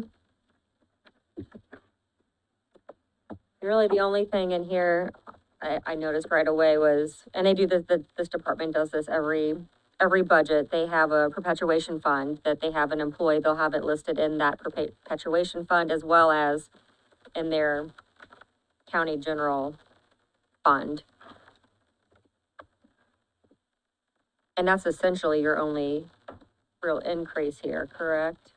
Yes, and I did want to note on the recorder salaries and the chief deputy salaries, it looks like I requested a 9% increase, but when you add those two lines for each position together, that difference is just 4%. Yep.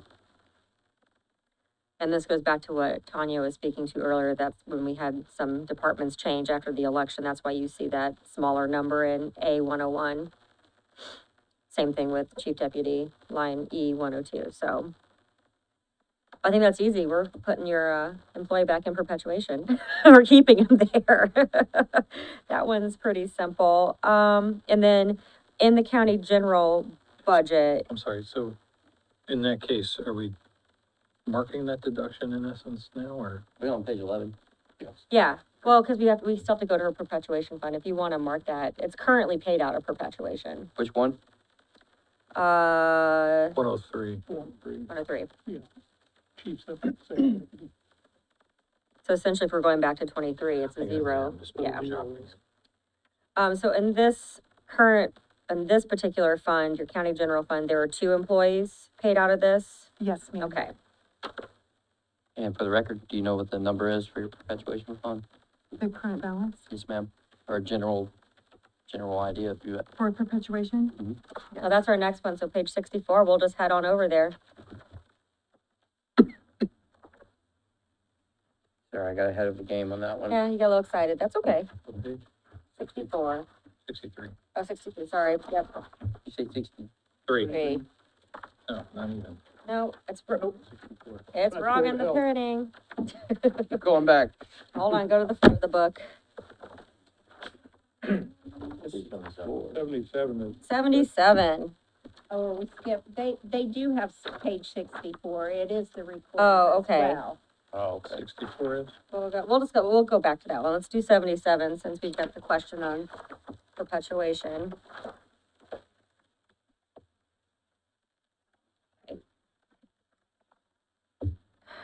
And so in this budget, you're currently paying for what, to 3 employees. Yes.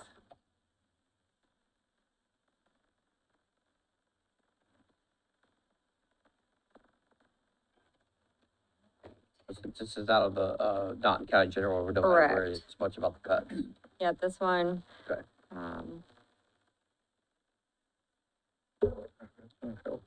And you were asking how, Ryan, were you asking for a balance in that fund? Yes, ma'am.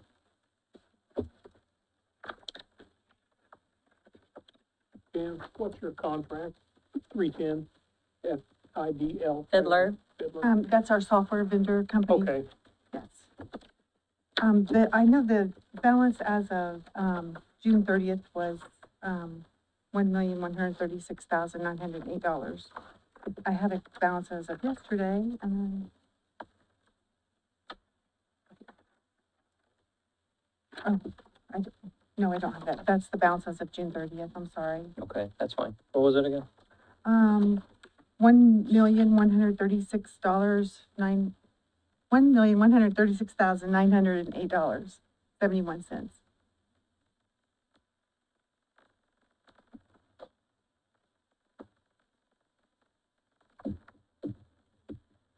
Would you walk us through 173, the insurance? Yes, those are just the insurance that, for the employees that we pay out of that account. And I just went by the numbers that they've always used in the past for, possible increase in like the, deductions like the FICA, the, Or, That's health insurance. yes, health insurance, sorry. Bear with me since it's my first time. you're fine. Like the It's a lot FICA, of people's the- first time. The, perf, and then the insurance, the health insurance. So row 173, or number 173 insurance, that's a 27% increase. That seems high, right? But I think she was figuring in probably with the, you said that you're Right. included the perf with your insurance, Yes. another separate line item. Oh, well, maybe, I'm She sorry. increased it's her not. FICA I'm and sorry, you're perf. right, Dan. accordingly. Okay, yeah. I have a question, Jessica. Yep. Just, I'm sure we'll get to it later on, doesn't necessarily have to be a big deal right now, but on these departments where part of the employees are out of county general and part of them are out of another fund like this fund, obviously, we can go by the 2024 budget on her perpetuation fund, but she's got raises for certain employees in this fund. I And think then it'd be the fair to 20 keep it the same as the others in the office, but That's what I was that's just getting at, yeah, 'cause it my would be opinion. some employees getting a raise, some employees not. Right. So we'd have to, That's a into conversation we'll have to have. yep.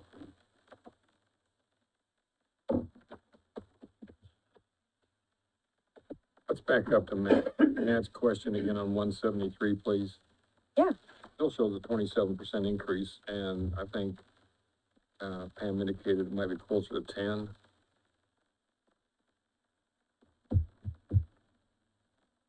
Was there any change in the type of insurance these employees were taking? Were they going from like single to family or anything like that? I have 1 single and 2 family coverages.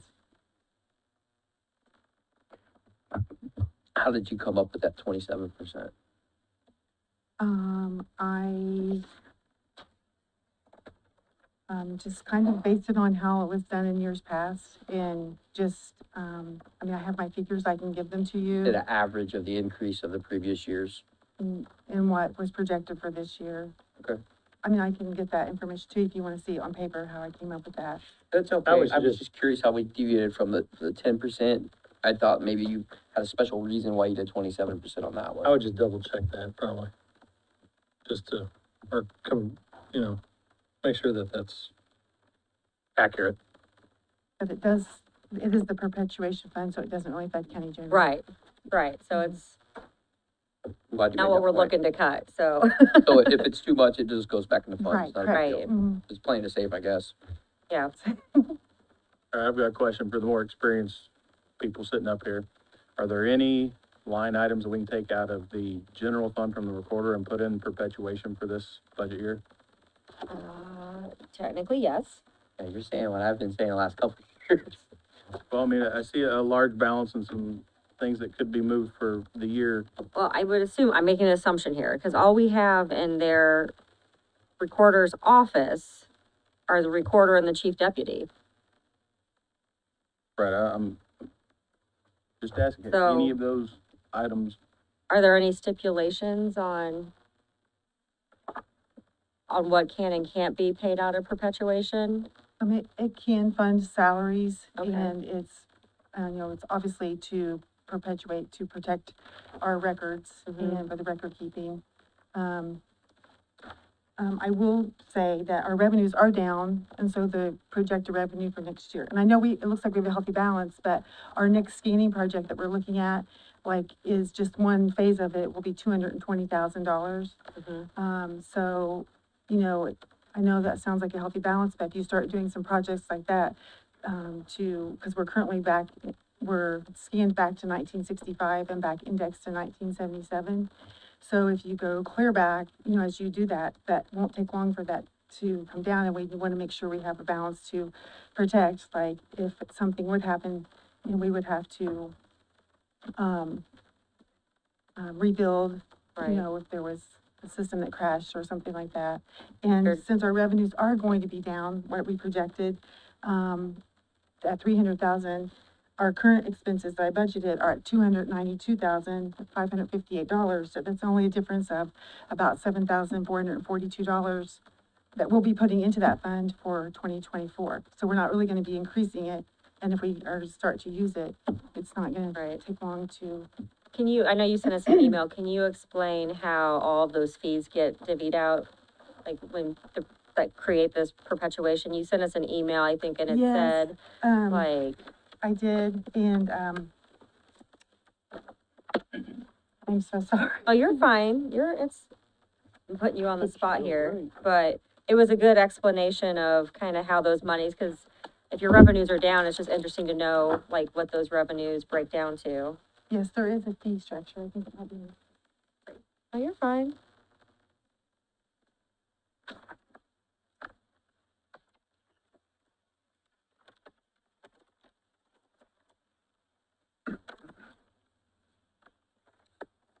When we record a deed or, any other type of document, except for mortgages, it's a $25 fee, and $8 goes, this is by statute, $8 goes into the general fund, $5 goes into the, surveyor's fund, $10 goes into perpetuation, $1 goes into the security fund that is for redaction, and $1 goes into the electric training fund.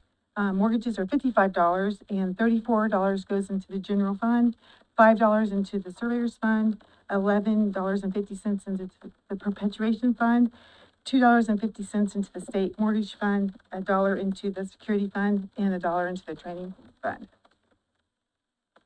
A little bit everywhere, so. We Well, and do I think, help. if I remember correctly, in 2020, the revenue is really high, because a lot of people, people were buying houses like crazy, and you had people refinancing, there was a lot of documents coming through that office, so there was a very strong revenue stream, and I think probably now with interest rates getting higher, there's a cooling off, and maybe Jim can answer that, a little bit of a cooling off on retail,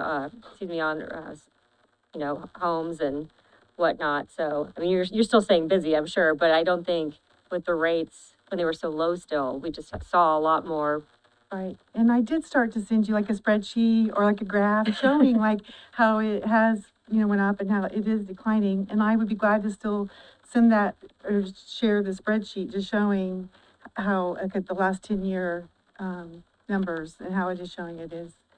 These are these are all, this is how the breakdown is, but who dictates how much? State The statute. state, the statute, yes. I think you put the code in there too in the Yes, I email, did. right? Yeah. Even with the declining fees coming in, to touch base on what Eugene said, as far as if we did anything out of perpetuation fund, and I understand that, and your office has always been pretty cooperative in helping us, reach a happy medium. 'Cause I know nobody with a perpetuation fund wants to use it, and I totally get that.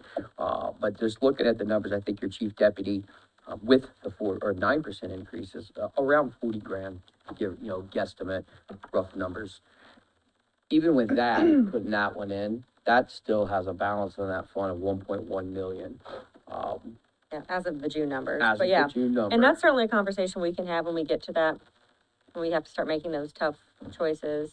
And Ryan, that's not really a 9%, that's only 4% when you add the two lines together and then calculate it. Okay, It's I'm just 4%. glad you That's, specified that's what I that. mentioned when I first, Yeah. yes. Okay, yeah, so just a mental note for when we get to Sure. the point where we start getting to the business. But, I mean, we do try to be flexible, and we do save the county a lot by paying Appreciate those it. 3 salaries out of perpetuation already.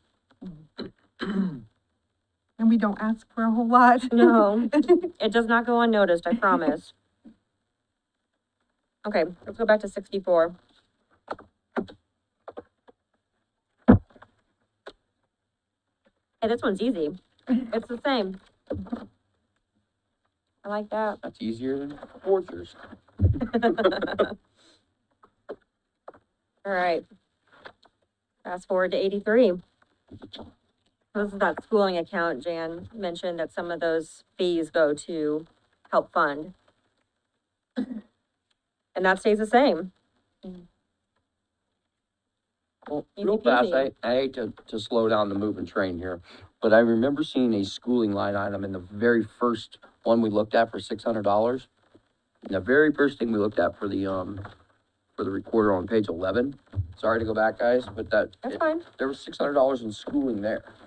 So I'm curious why we have $600 or $650. It's not been used. And that's in county general, so why would we have $650 in county general if we have an entire fund for schooling? I know it's only $650, but at this point, we're trying to add up everything we can get. And it is sometimes used, like when I, went in December to the newly elected officials training, or there's like schooling, it is used sometimes, it just, hasn't been used yet this year.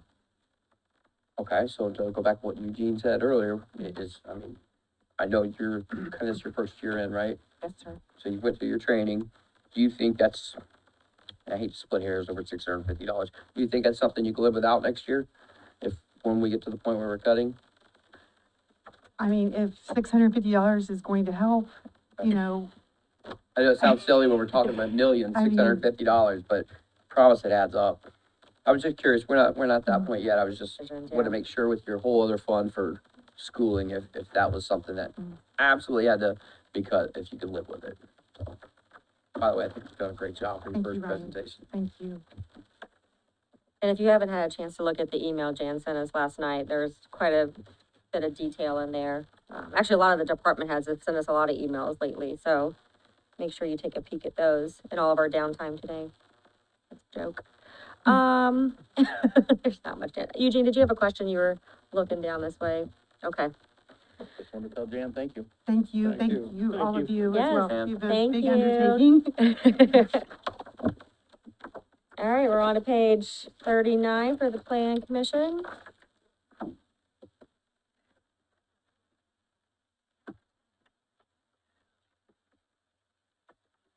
Good morning. Morning. I am Brandy Ingerman. I'm actually the office manager for the Plan Commission. And I have Kylene Swackhammer, our principal planner, here with me, and it looks like a lot of our staff as well, showing up to support me in this first and hopefully only ever time to do this. So I appreciate your patience as we try to navigate our first time doing this as well. I did send an email yesterday with some supporting information. If you did not get that, I have copies of that, if that would help. Ready for your questions.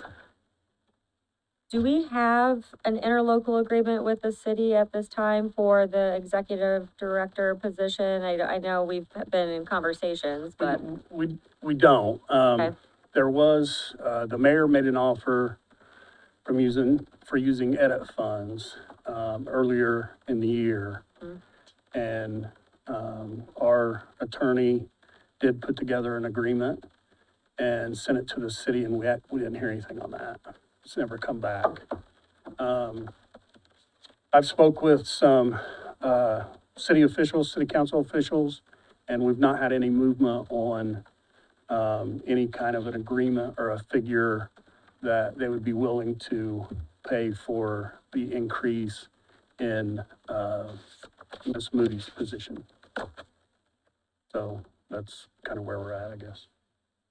I know I spoke with the finance committee about this. I don't know if you guys have had conversations with any of the city council people or not, but I didn't get anywhere. So, and I know, our planning commission Like the president. long-term conversation? Yeah, long-term conversation.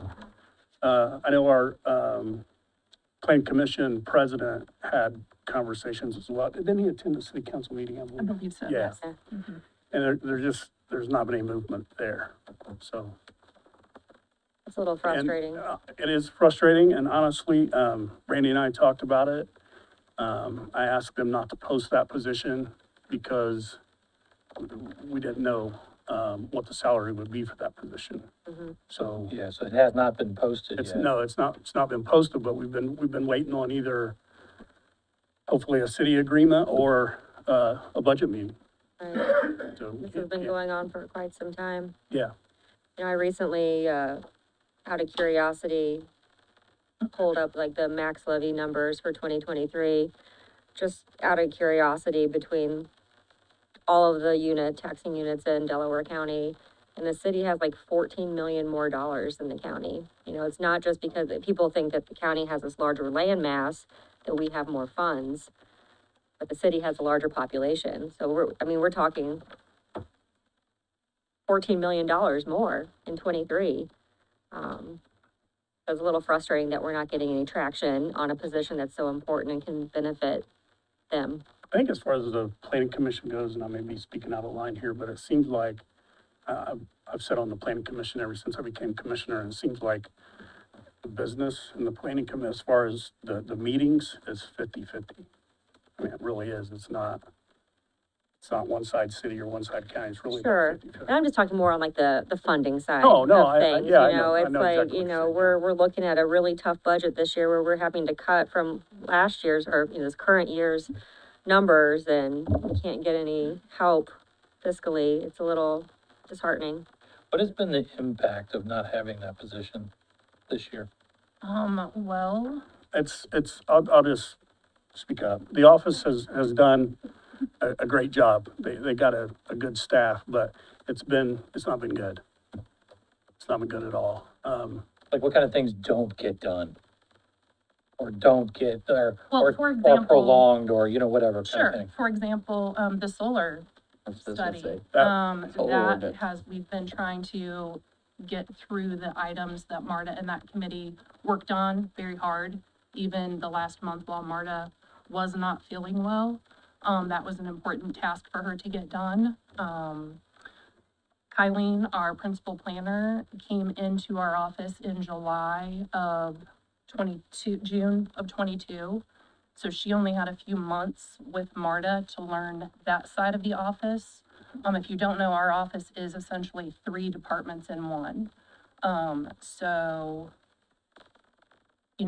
there's all kinds of things. Marta served on many boards, many committees, that benefited the community, the city, the county, all of that. So, You had somebody who ran that entire office, and one day you had them and one day you didn't.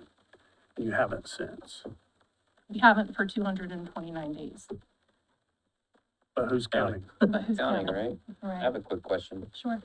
Obviously, Marta's irreplaceable, and even when we do find someone and pay them, hopefully they got big shoes to fill there. So, going back to the 2023 budget, Mhm. I see that there are, if I'm reading this right, 2 new employee requests in the 2024 budget, right? So if we go back to 2023, we Well, I don't, don't know that there are 2, Ryan, I'm sorry to interrupt you. We are asking for an increase in the executive director, Mhm. and then we're asking for our part-time secretary to be full-time. What about the principal planner? The principal planner is on 2 lines, and I'm not sure why that is.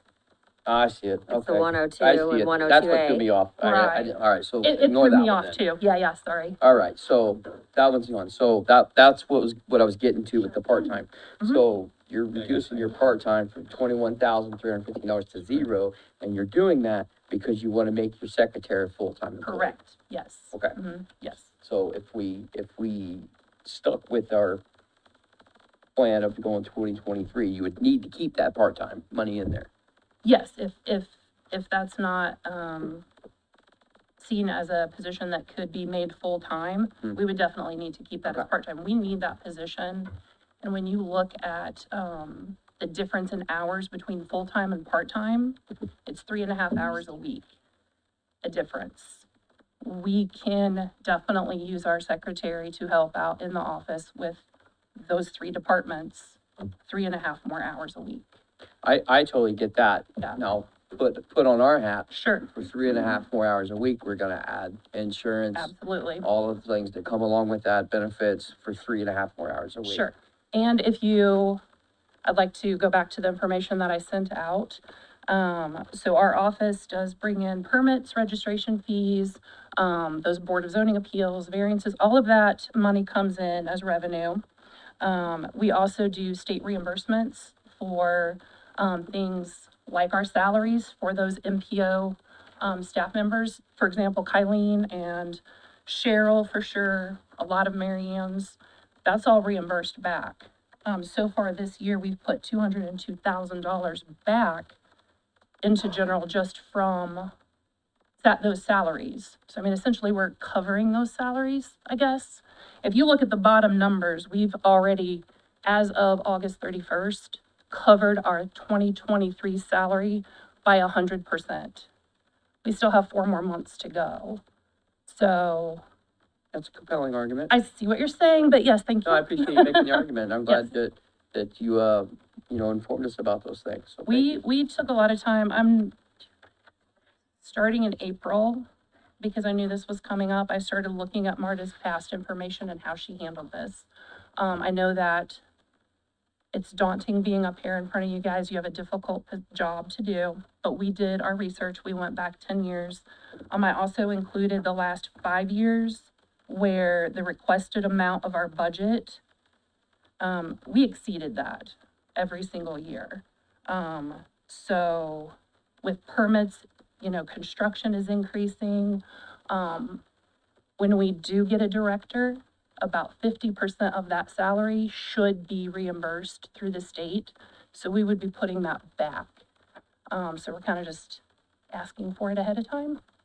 Wait a minute, say that again? Sure.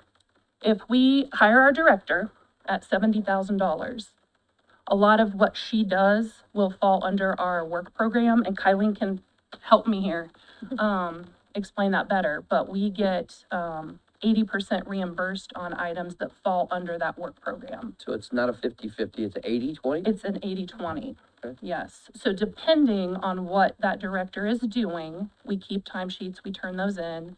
Like I say, Kylene, Cheryl, that's almost 100% we get back.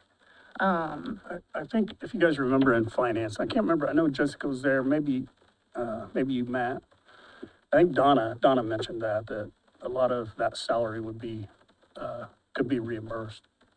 I do remember that. And that's a good, and for anyone else who's presenting, anytime that there's something where there's a reimbursement, if you could refresh our memories, that would be super helpful to us and to you as well, because obviously that'll be taken into consideration when determining your department's budget, so I'm glad you mentioned that. Thank you, yes.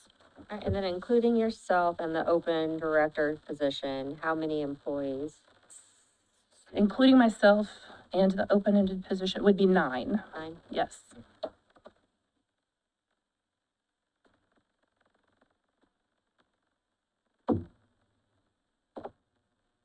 I mean, this is one of the tough ones, I think, obviously, because, I think it's obviously necessary to get this interlocal thing figured out, number one. But we have basically 2 weeks before we gotta decide to get this thing going. Which hurts us just as much as it hurts the city, it sounds like, so, I don't know if, Shannon, you think we can help with that communication or what? But- I'd like to say yeah, but I really, what I need for you guys is to contact the city council people. That's what I need.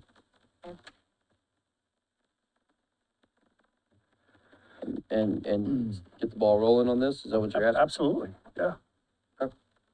I've given it a shot. Our attorney has sent an interlocal for the, money that the mayor had verbally promised, and I've not got anywhere. I need for you guys to help. I'll get on that. And the other thing to remember too, I'm not sure, how much of Marta's salary was left, but there was some money left from this year. It's around 35,000, 30, yeah. So 33,759. if we were to hire someone tomorrow, which isn't gonna happen, we could offer the position at that 70,000 if we knew we were gonna have that moving into 2024. We And be could. funded for the rest of this year. Correct, yes. What do you guys wanna do? What do you wanna do between now and trying to figure the interlocal thing out? We need to hire someone. And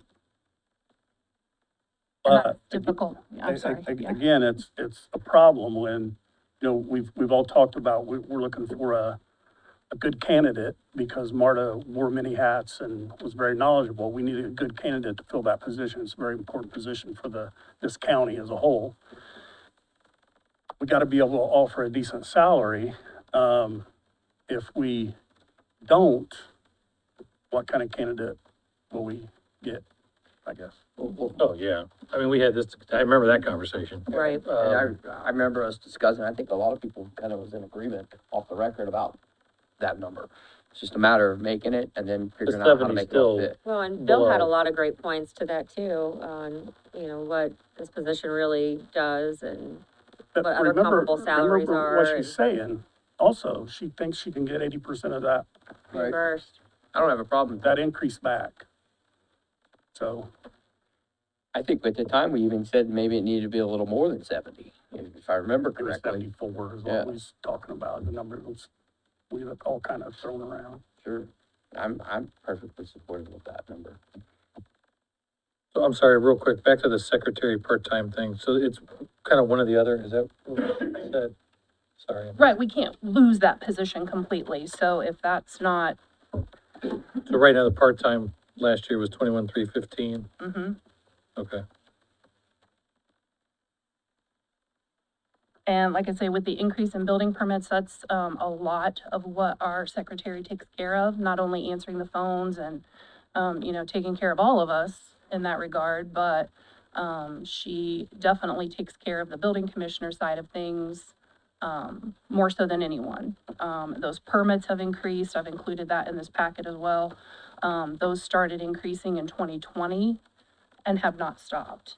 Large projects, a lot of development, those are a lot of permits, a lot of contractor registrations, insurance, all of that information that she deals with on a daily basis. So it would be nice to have that position back. It was full-time in 2014. And went to part-time at those budget cuts. I myself was that part-time person at one time, so I know how much, that position is needed and how much goes into it. For me personally, and you make a very compelling argument, and I have to be 100% forthcoming. I wrote on the outside of my book when I started this budget meeting, no new employees, no tax increases, and those are the guidelines I'm trying to live by throughout this budget proceedings. Right. I'm gonna do my best to stick to it.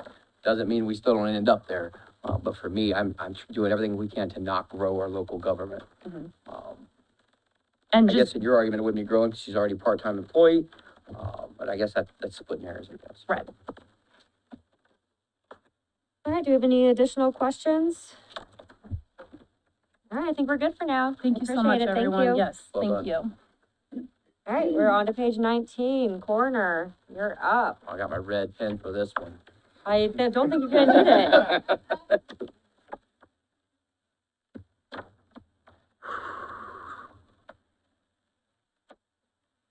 There's a new page.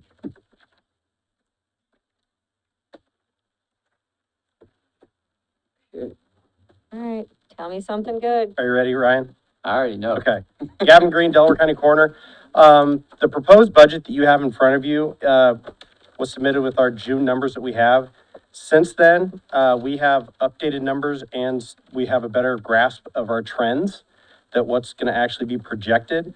So with that being said, if it's okay with you, I already have basically I could already cut funding from next year's budget off of this year's budgeted numbers as you asked. So Rhiannon's going to pass out basically what you guys have as your, that compares from 2023, what we've requested, and what the percent is difference. So I recreated this and it kind of replaces what's in your book right now. So you have a true comparison of what we're requesting. Per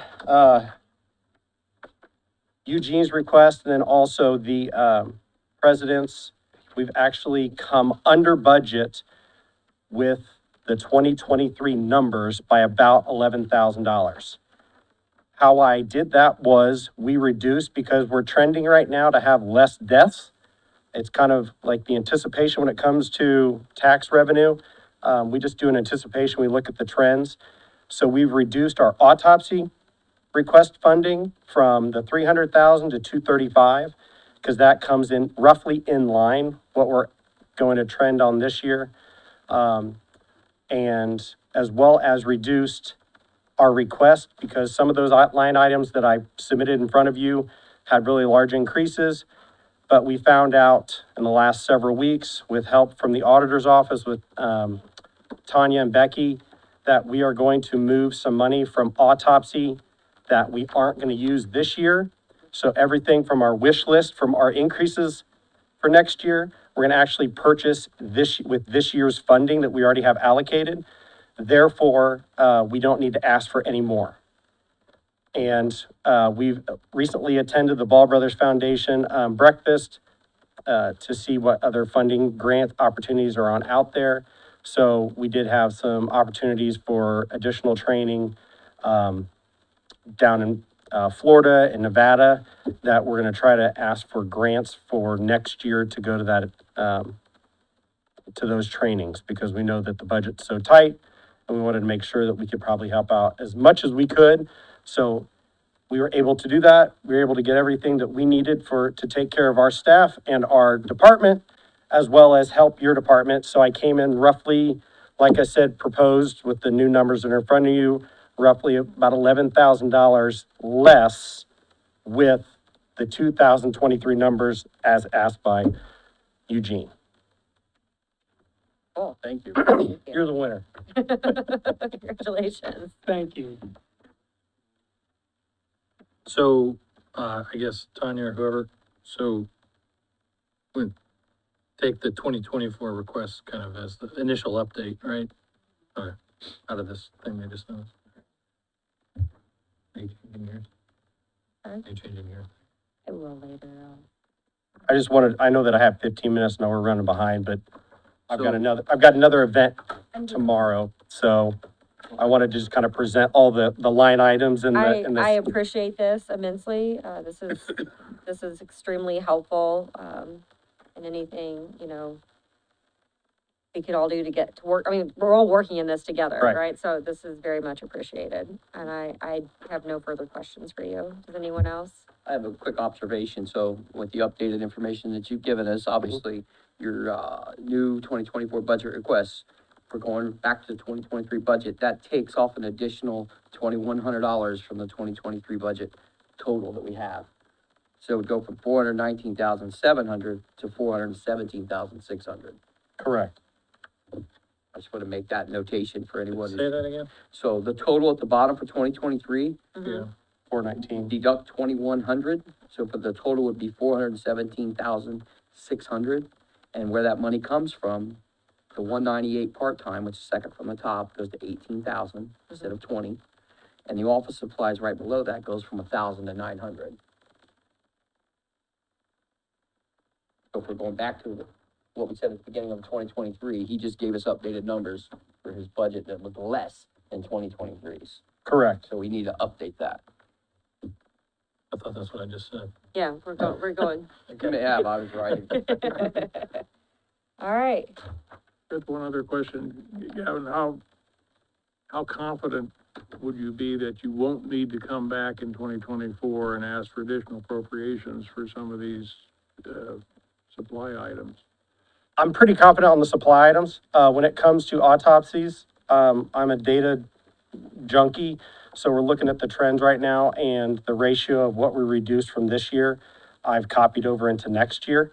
So for autopsies, I can't guarantee anything, but when it comes to off supplies, or any other supplies along those lines, I think that I'm confident enough that I talked with my chief deputy and along with Rhiannon, that we'll be able to, with the money that we are not gonna spend this year, we're gonna be able to purchase everything and be fully funded from our office, from all of those line items for all of 2024. Good answer. Thank you. All right, well, thank you. I think we're good. I did just want to point out real quick before it, that we did have salary increases in there because we did reduce that part-time line item for 20 to 18 because because deaths are going to go down. Our part-time, all of our deputy coroners are paid per case. And so between Rhiannon, Gary, and myself, we'll be taking those calls as well. And then the chief deputy and the coroner brought up to what the council approved last year for elected and chief deputies. So we were able to, with all of our cuts and with all of our being able to allocate, we were able to help you guys out as well as take care of our coroner's office.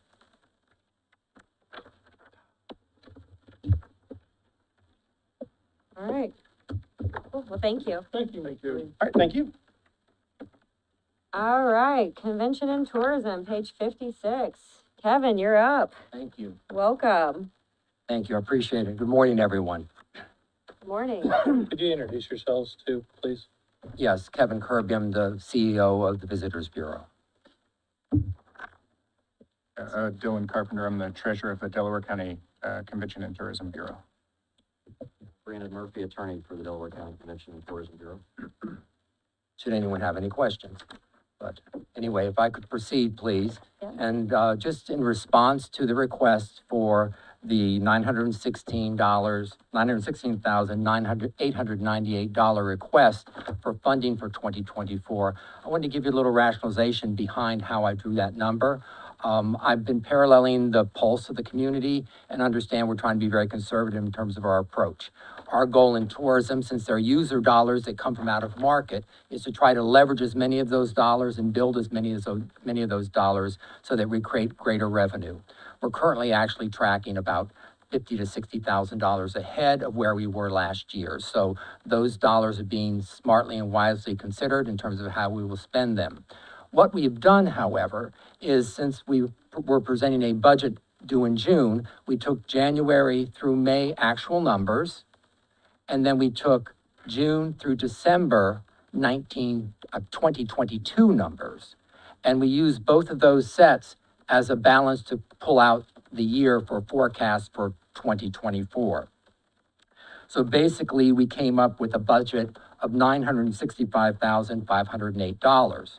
But wanting to be conservative, we looked back at the original 2023 budget of $856,325, and we said, let's take a lower percentage and come underneath that actual we realize we're going to hit and be more conservative in the approach. So with that being said, we took 7% of those funds and we came up with the budget we're requesting, the $916,898. With that, we feel very comfortable that we will be able to launch a new branding campaign. We're in the throes right now of developing some initiatives and plans around that, and a marketing campaign that will allow us to drive our messaging deeper into the county and the city, and more importantly, outside the realms of our borders to the other communities in the state and the markets that service Indiana so well. We rank currently on an economic impact study done by the state 22 relative to 96 position relative to the revenue generated by visitors. My goal is to use that as a barometer and a pulse to increase the number in terms of revenue that comes from these outside of market users, as well as to enhance the experiences that people can have when they come to Muncie, Delaware County. I will say in coming here, and the reason for me coming here is the fact that there were so many phenomenal assets and attributes that existed in this community. And many people in the region weren't even aware of it. So that's the best position to be in, to be able to announce something new that's always been there and be able to have people embrace it and understand it. And through that, I've worked at collaboration and working with Ball State University, other organizations because I follow the mantra that we're stronger as a team than we are as individuals. And that's the game plan that we've utilized for this purpose. So that being said, are there any questions that might relate to the budget? What's your, what additional pay raises have you put into your budget for 2024? 2024, an interesting question. We realistically, since we had positions that had been in place for decades, actually, realistically increased the budgets for several of the positions at the front end and some of the positions that we are posting. Right now, we are down 2 positions in our office, and so we're still projecting what those salaries might be based on the talent that we're able to find.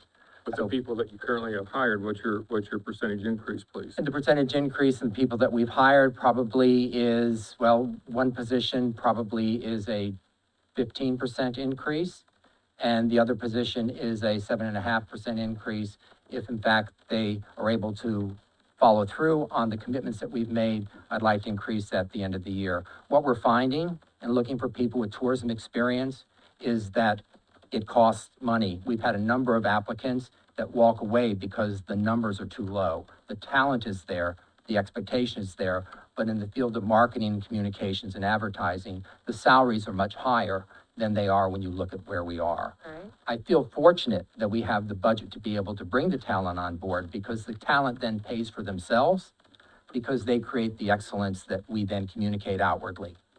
And my goal is to be seen as one of the top players in the state of Indiana as opposed to a lower level. And I don't mean this any level of disrespect, but I was surprised when I got here that with all the wonderful assets and attributes of Muncie, Delaware County, that we're not a larger calling card on the state's roster. So my goal is to do that. And with that, I need the talent that can deliver the goods. And keep in mind, this is outside of the max levy. This is not a county council, not a county general fund. It's its own fund. This comes in from the innkeeper's tax. So when people come and stay at our hotels here in Delaware County, that fee is what helps fund this one line item. And as of, Brandon, correct me on this if I'm wrong, it's a couple years now, we've been presented this budget as a single contractual services line versus an itemized list. This is the second year for it. The second year? Second year. Okay. So your employees are not county employees, is that correct? Correct. 501(c)(3). Correct. Doing business at Visit Muncie, Inc. 501(c). Is this fund the only revenue source you have? This and the opportunity of seeking grant dollars. And how do you guys work in conjunction with the chamber and such? Partners, and that's another one of my missions, working directly in partnership collaboration with not only the Chamber, the Convention Center, Ball State University, other organizations, just because together we can create greater ideas potentially and bring greater return. Downtown development is in Yes, that downtown mix. development Yeah. is part parcel to they're kissing cousins, as they say. Right, right. We had a nice discussion a few weeks ago, and thank you for your time.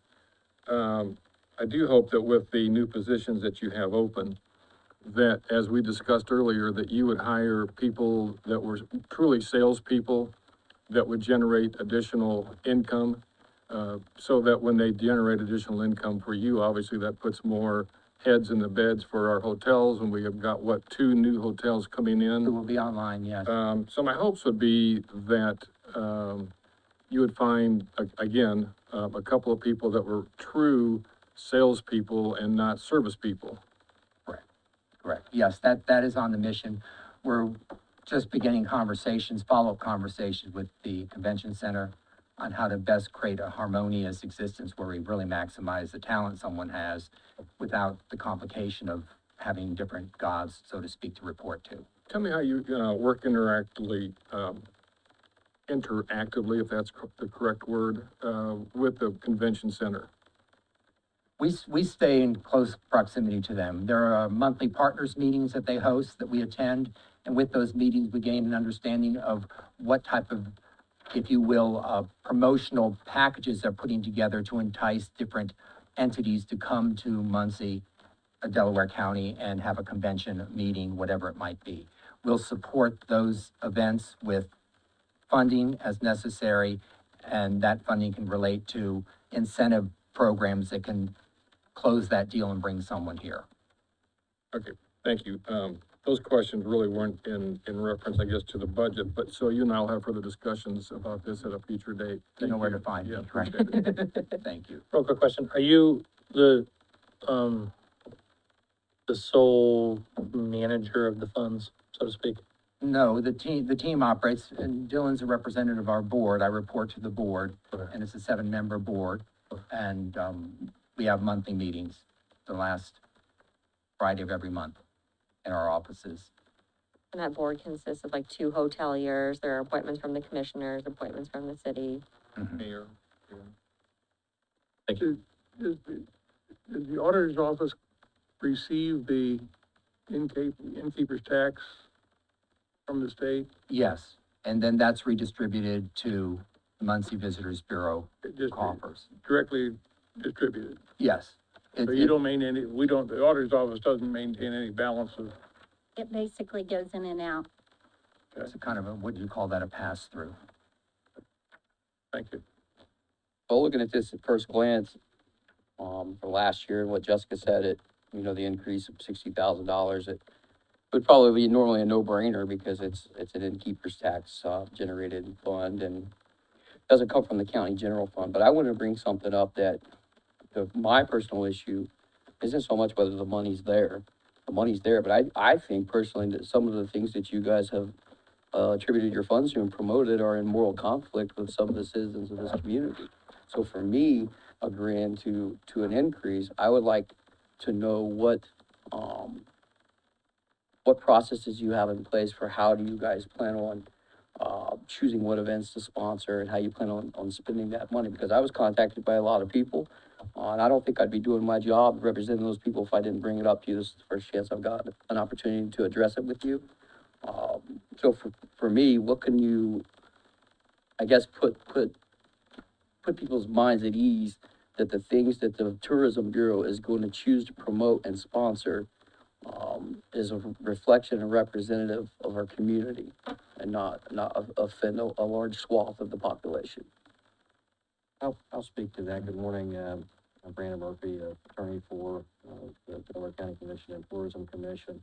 We have a fund that's the Marketing and Sponsorship Fund that we use to fund a variety of different programs. The idea behind this organization is to maximize our innkeeper's tax and promote events that will also bring people to the community. And so some examples of other types of events and organizations that we have supported include Ball State University Sports, Minnetrista, the Delaware County Fair, all of which received sums of money in excess of the one I know that you are concerned about, Councilman Webb.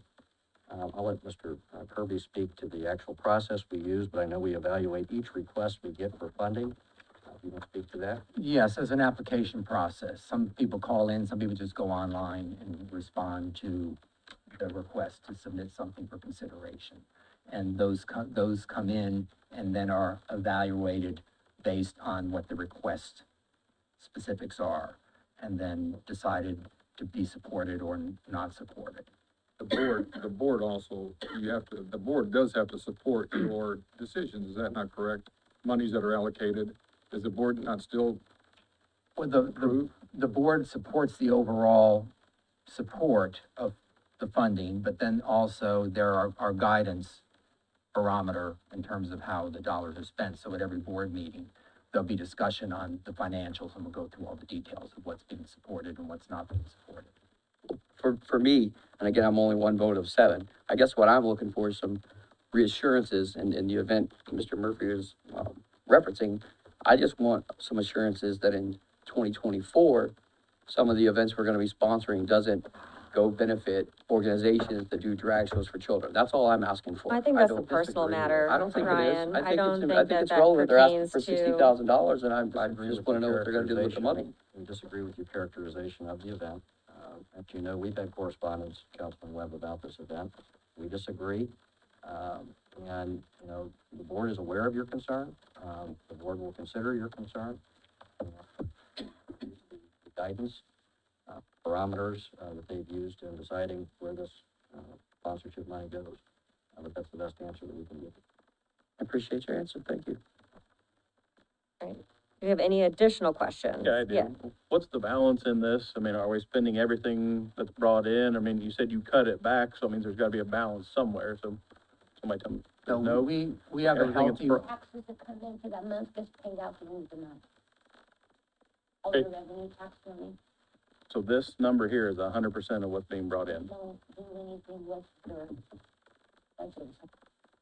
But he probably has a balance in his account. Yeah, don't he? what- Yeah, that's what there's, I'm asking. there's yeah. an anticipated budget coming in each month, but then there's the actual funds that do arrive. And we've been tracking ahead of those numbers fairly consistently, so that creates a reserve fund. And the reserve fund, we actually put into, do I mention the Hoosier Fund? Sure. There's a, finance, entity that we feed those extra dollars into called the Hoosier Fund.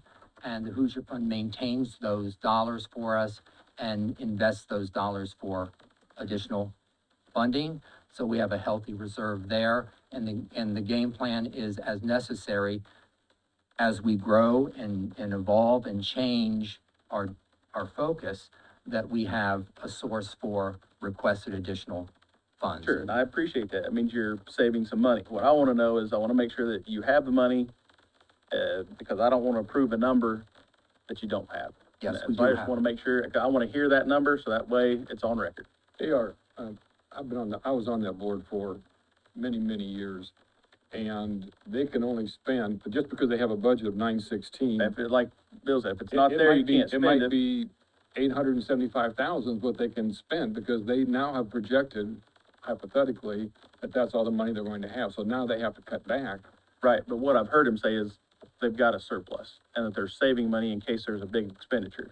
They do I have, just wanna they do have see a it. surplus, they've always had a surplus in case a COVID thing runs around, that they don't have to lay off employees, that they've got money that, in reserve that they can. Right, I follow all that. I'm answering for you, but that is the. Well, the Hoosier just wants Fund a number. basically holds roughly $1.5 million.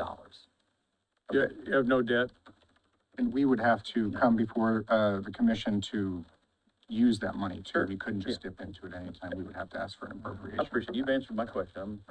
But just for the record, the fact of whether the money's there or not, the $60,000 increase does go against the max levy, correct? No, this is outside of the This is general outside fund. This is their own fund. It This is has strictly the innkeeper's tax, Yep. correct? Correct. Yes.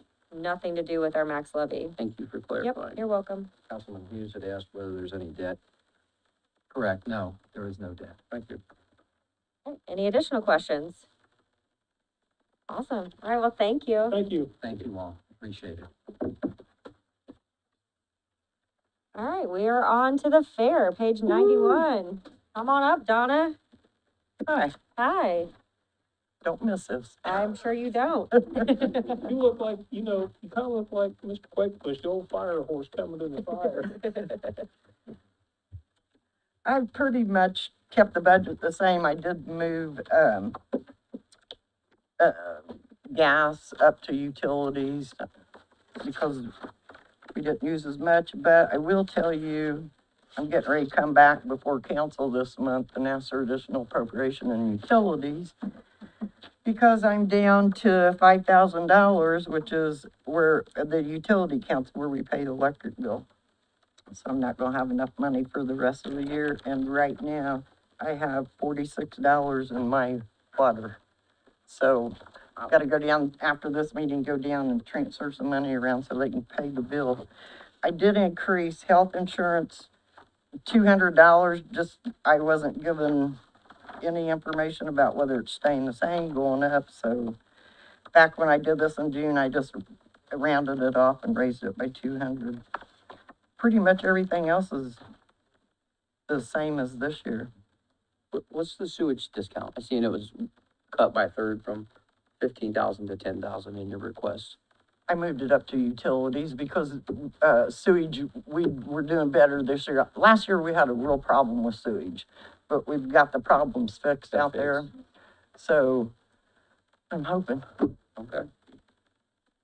And then, This is also outside of the max levy. It's a Yes. separate fund. what about that, equipment? I know you guys are always upgrading equipment. You went from 0 to 2,000. Do you have a specific thing that you're wanting to do with Yeah, that? I did, we had, hang on. We had 2,000 in there in the current budget. Because I can't remember if it started with 2,000, but I transferred, I think, 2,000. We had to buy, new computer, my money counter. I think that's all we bought this year. But that's just anticipating, may not use it. I hope not to use it, but Don, I'm gonna ask the same question we just asked the tourism. What is the balance in that account, that fund? my cash balance, I cannot tell you, I didn't get that ran today. But, according to all the revenues and everything I've turned in, there should be at the end of the year almost 200,000 in cash. That's if all the budget was spent, which it won't be, but, Pay back the estimated cash balance at the end of the year should be around 284,000. Not too far. Your, security still had a lot in it. Is that because I'm that's sorry. the security, Uh-huh. this was turned in at the end of June, fair's in July. Is Right. that why that number's still so high in the balance? Because we pay our officers out of that, right? Yes, we The paid, overtime. over $9,000 this year. Okay, all right. Yeah. That's what I thought. So that 13,000 is kind of a fake number. It's not real because it's already been depleted. Right. Okay, thank you. What about?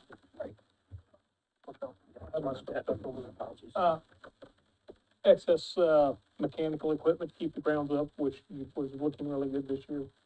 Mowers, stuff like that, is that included in your budget, or is there a timeline on those, or you just hope it lasts till it doesn't and go worry about it then?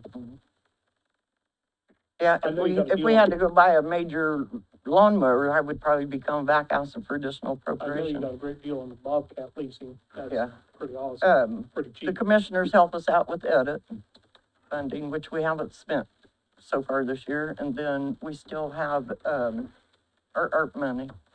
But we're anticipating using that for these water tank things, I don't know what to call them, but, yeah. All right. Right, any additional questions for the fairgrounds? You got a revenue number coming into that fund? $313,345. That's the revenue number for the year? How much cash balance we have right now? What kind of amount goes into that every year, roughly? That's what she got. And then we report this morning. You want 2023? That'd be great, yeah. Right, I estimated 360,000 in revenue for next year. Everyone has a copy of this in their folder. Got your revenues. Got your projected revenue for July through December, and next year's revenues for January through December.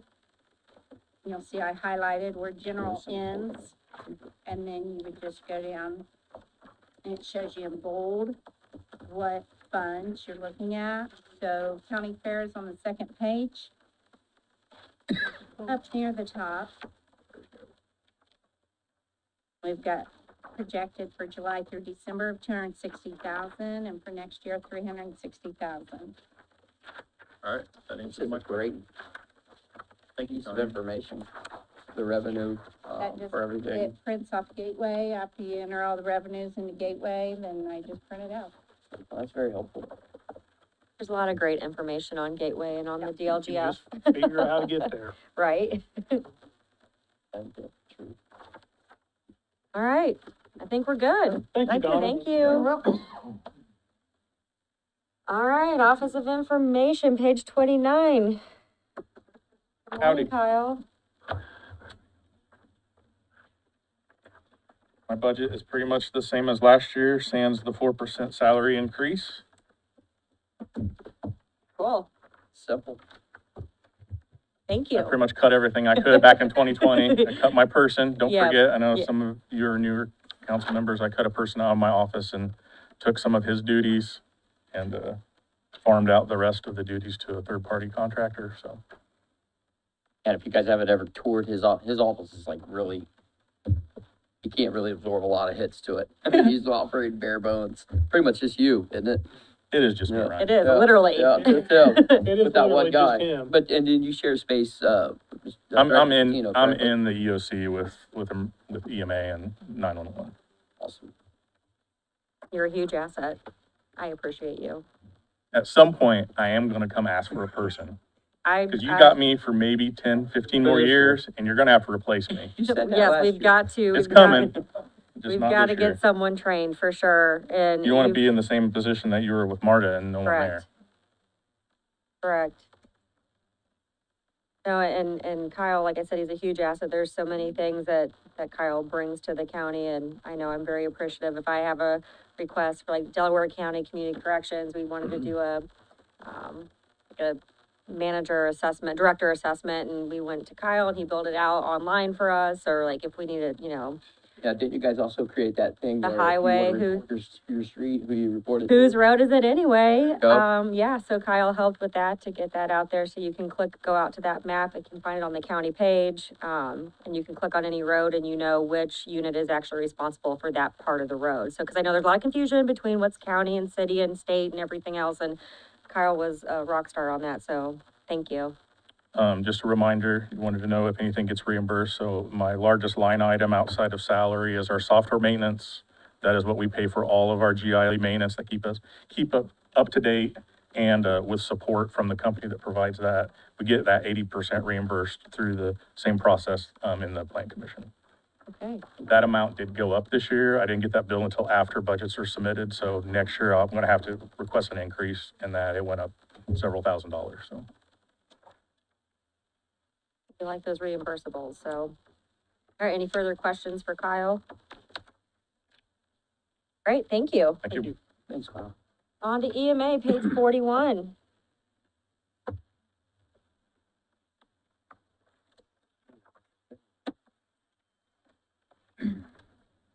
Morning, colleagues. Hi.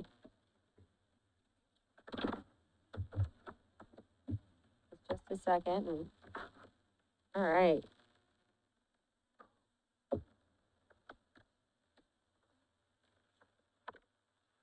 Basically looks like you just had your salary increases and then that $1,000 From from what, printing to, Correct, okay. up to a uniform line. You just swapping those out? Yeah, we don't usually do, contract printing, that's what that line's for. We do all that in-house now, so, for the most part. So we just moved up to a uniform line to buy our staff uniforms. Is it regular uniforms, or is it, I know the EMS division ran into a deal with dress uniforms with suffering a loss of a team member. Is there something like that, or? No, mostly just casual, just business casual uniforms, polo shirts, things of that nature, so. And you have 3 in this budget, 3 employees? Correct.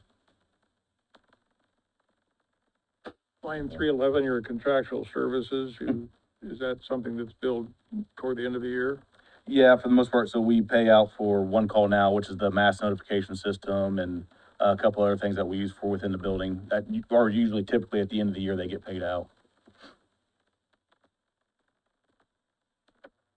That's easy enough. I have a quick question on the, Absolutely. on the state reimbursement. Oh, yeah, I forgot to 2024. mention that. Can you tell me what that is? Yeah, so our salaries are half reimbursed, so most match, I apologize for not saying that earlier, you said Okay. that. So yeah, 64,246 is what we'll, get back, that's the max that we'll be allowed to get back from, EMPG salary reimbursement grant. And that's based off of a tier system based off of population. So with our population size, that's the max that we can get. I like it having a dollar amount figure, making it easier on us with the math, instead of just saying 50%. Yeah, no, that's given that we hit all of our check marks, which is the trainings and, meetings and all that stuff that we have to do through LEPC, which is the next budget, but that's a state funded budget, so that's nothing we can do with that. But yeah, as long as we get all those marks, then we'll hit the 64,246, that'll get back into the general fund, so. And also I want to make a note, the auditor's office did something new in our books and actually put some notes at the bottom of our pages to help with some of that. So that's nice to have those numbers. So thank you, auditor's Well, I have office. to give kudos to him because he included it on his Form 1. Oh, So that was helpful to me as well, and I just relayed it to you. perfect. I won't take credit for it. Is that Heidi? did that. Oh. Good work, Heidi. You're welcome. Someone who's done the process before, I appreciate all, there's several improvements in here, so, you know, great job. You know, Having been makes it a through lot a easier. process like this before, there's a lot of improvements in here. Thank you. Yeah. All right, well then we'll hop on over to 61. Right to know. Yeah, This is that's the outside of state- county general. Yeah, that's the state fund that we use. That, if we use money out of that, I think we use some of it this year. That is, geared towards, hazmat response, trainings and whatnot for the county as a whole. So that gets trainings and equipment paid for, you know, county departments that can't fund that stuff. We pay for, I think, a couple trainings this year, water injection class, training for us to attend. We bought hazmat equipment for all of the county departments to use in their response area. So it's used for things like that. It goes through our LAPC. I mean, everything's identical, right? I don't see Yeah. any changes. Yeah. Is Can't that do a anything with that non-reverting one. That's- fund? I'm sorry. Is that a non-reverting fund? Yes. Easy enough.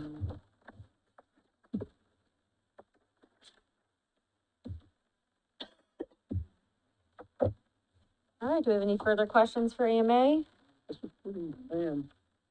All right, I think we're good. Thank you, everybody. Thank you. Thank you. All right, on to EMS, page 45 through 47. I think this is like our first multiple page budget today.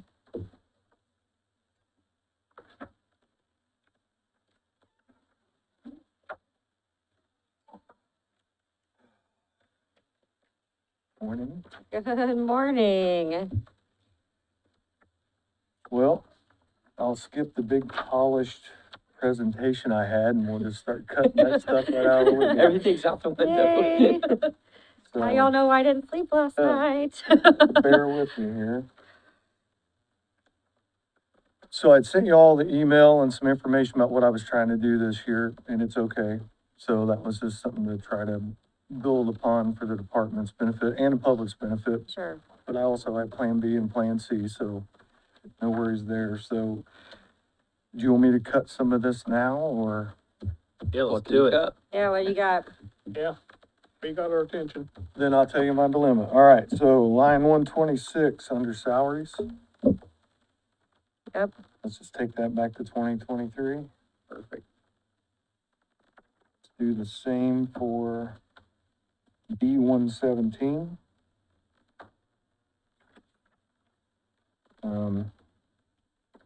D, 17. You said 117? yeah, B117. From second page.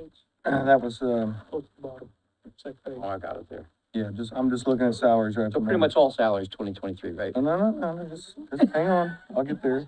I'm just trying to help you out. Give me my process here.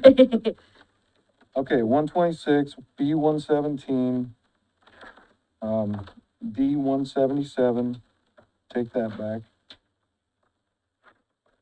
Check these off, something missed it. Are we talking about taking just the increase out, you're saying? Yes, just take it back to 2023. Gotcha. Because this is a little complicated to me, because this was all figured in also, the numbers I'm looking at also had the 4% increase based off of your guys' email to us. What was that third one you said? Last page down here. D177. Okay. G109, The very last one on the last page. and A137. Here comes my dilemma. So, lines C129 and lines F125. Those that, for 2023 were EMT positions. So, those two guys are in paramedic school right now and are about to come out of paramedic school. So I'm gonna try to figure out a way, working with you, to get them funded to paramedic. Say those numbers again, please, 120. 129, C Oh, 129. Yep, 27, 29. And F 125. F Frank's 125.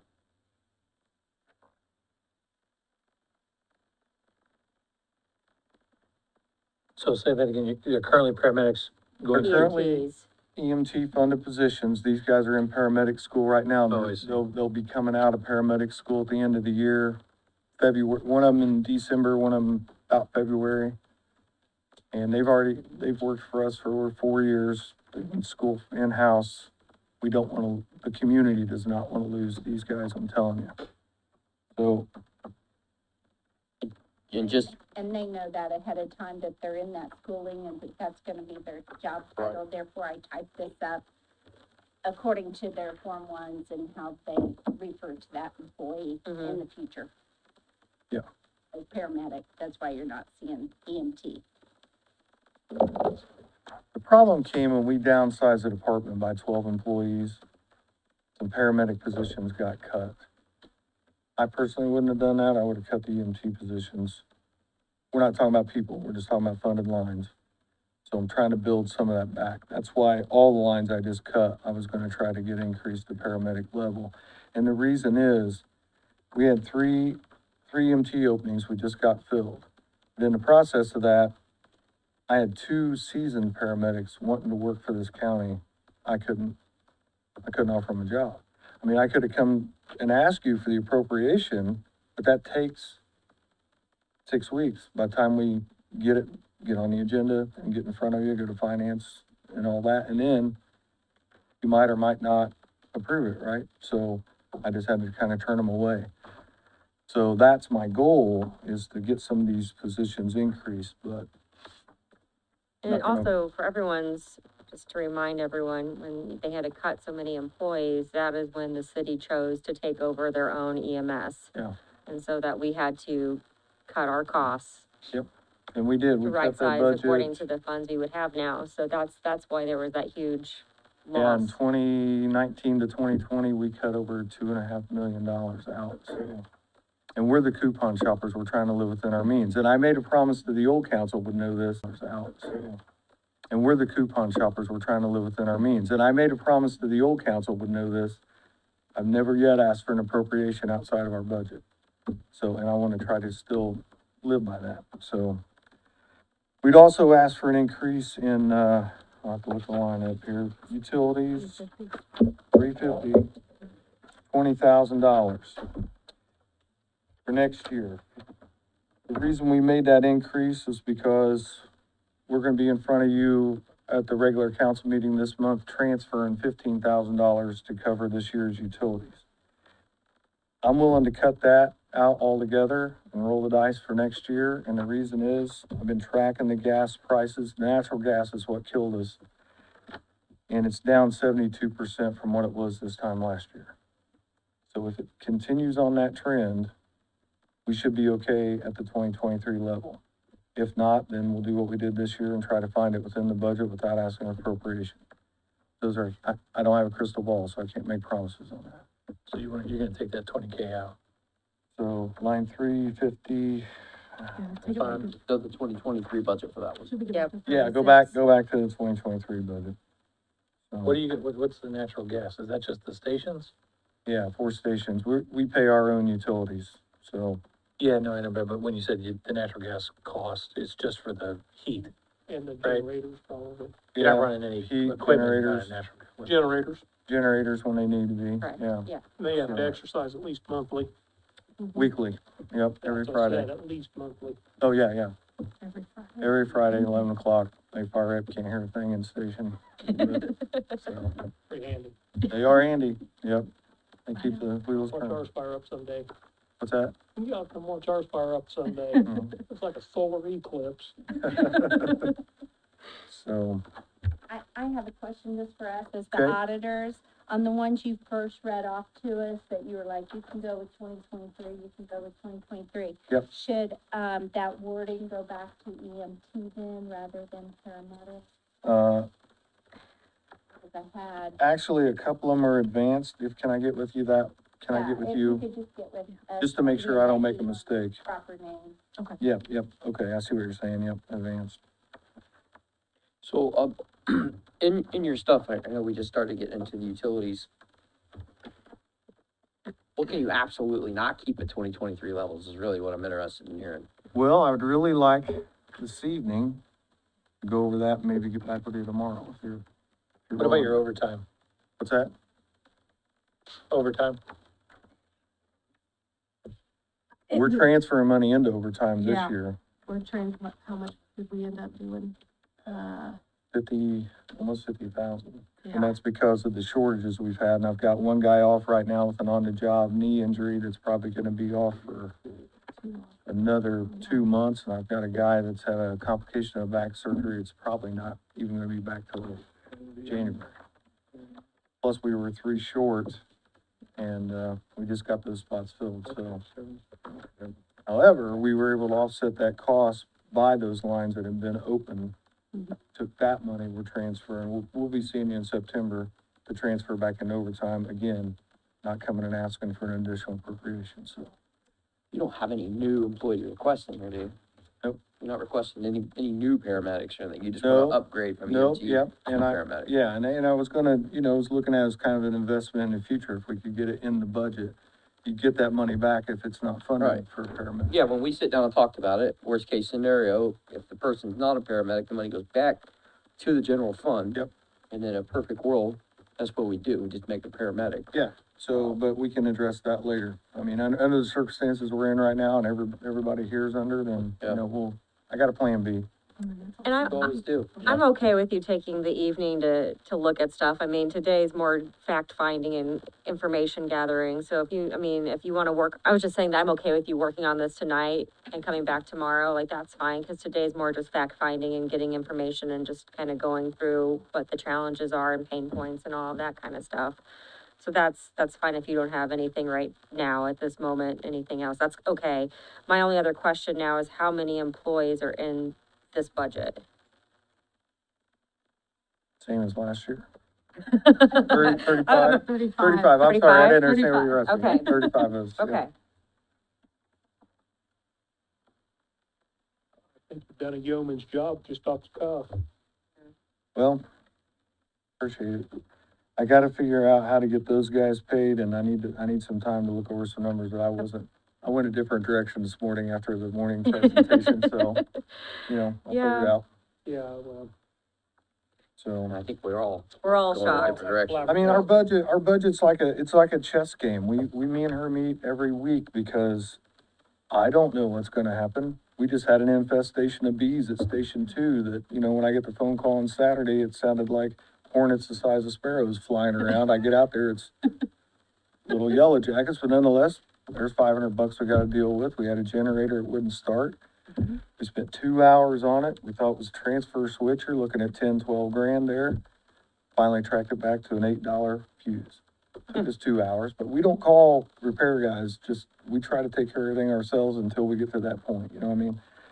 So we're all adjusting on the fly, you're adjusting your budget, I don't think none of us come in here expecting to have to do this today, but, to what Tanya said earlier, borrowing money to me really isn't an option. I mean, we went the last several years without having to borrow money. I don't want you to borrow money because I lived through that. So we're gonna figure it out one way or the other to Yeah. make it live 2020 within our was the means. first year that we did not borrow money, and I think it was like 3 decades. Yeah. So, and with interest rates as high as they are, it's not even feasible, If you have so. to borrow money, it hurts all of us up here trying to do what we're trying to do too. just takes out takes out funds for next year. Yeah. So your full staff at 35 employees, is that, 35, so there's, okay, but, how many people do you currently have employed? 35. 35 says current employees, is that a full staff for you or are you That's short? full staff, nope, we're full staff. Just hired three new EMTs. So they're We out of didn't add school 3 and they've new been EMTs, hired. we had 3 openings, so. So if you're full staffed, a large overtime increase, as you said, you got a couple injuries, Yeah. and that's- so that's- otherwise. Between the 3 openings and the 2 injuries, that's hit us a little bit on the overtime, but we anticipate that every year. Every year we're short on overtime. Every year since I've been here, that's always been one, but we've always managed to figure it out. Maybe a couple of times over the past decade, we've had to come for an appropriation. I haven't. I don't plan to, but, you know, can't.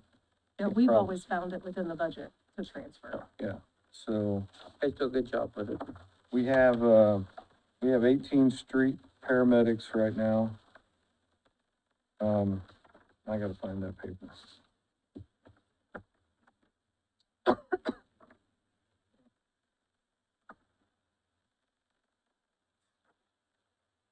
Yeah, so we got 18 street paramedics right now, 5 advanced EMTs, and 8 basic EMTs.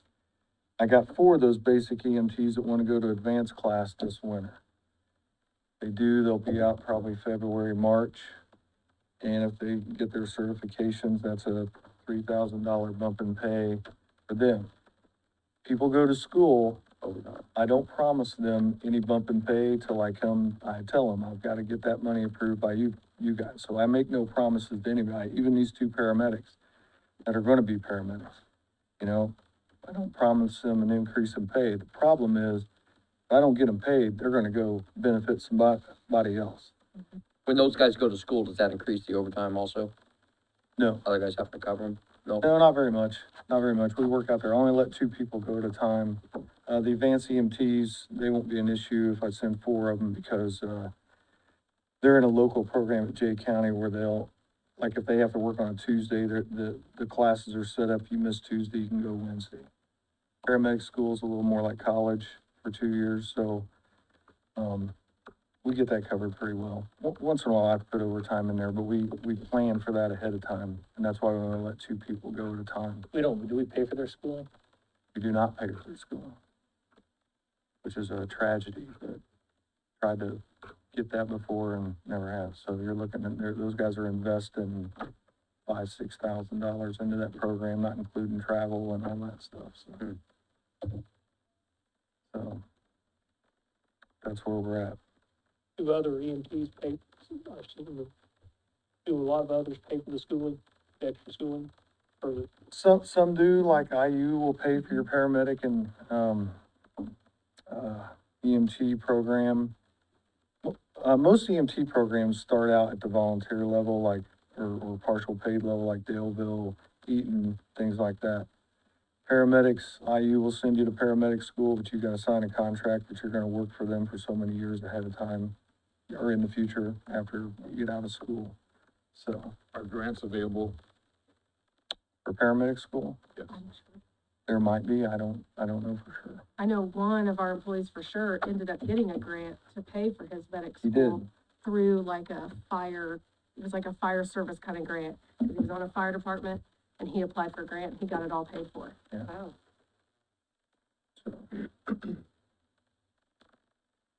Great.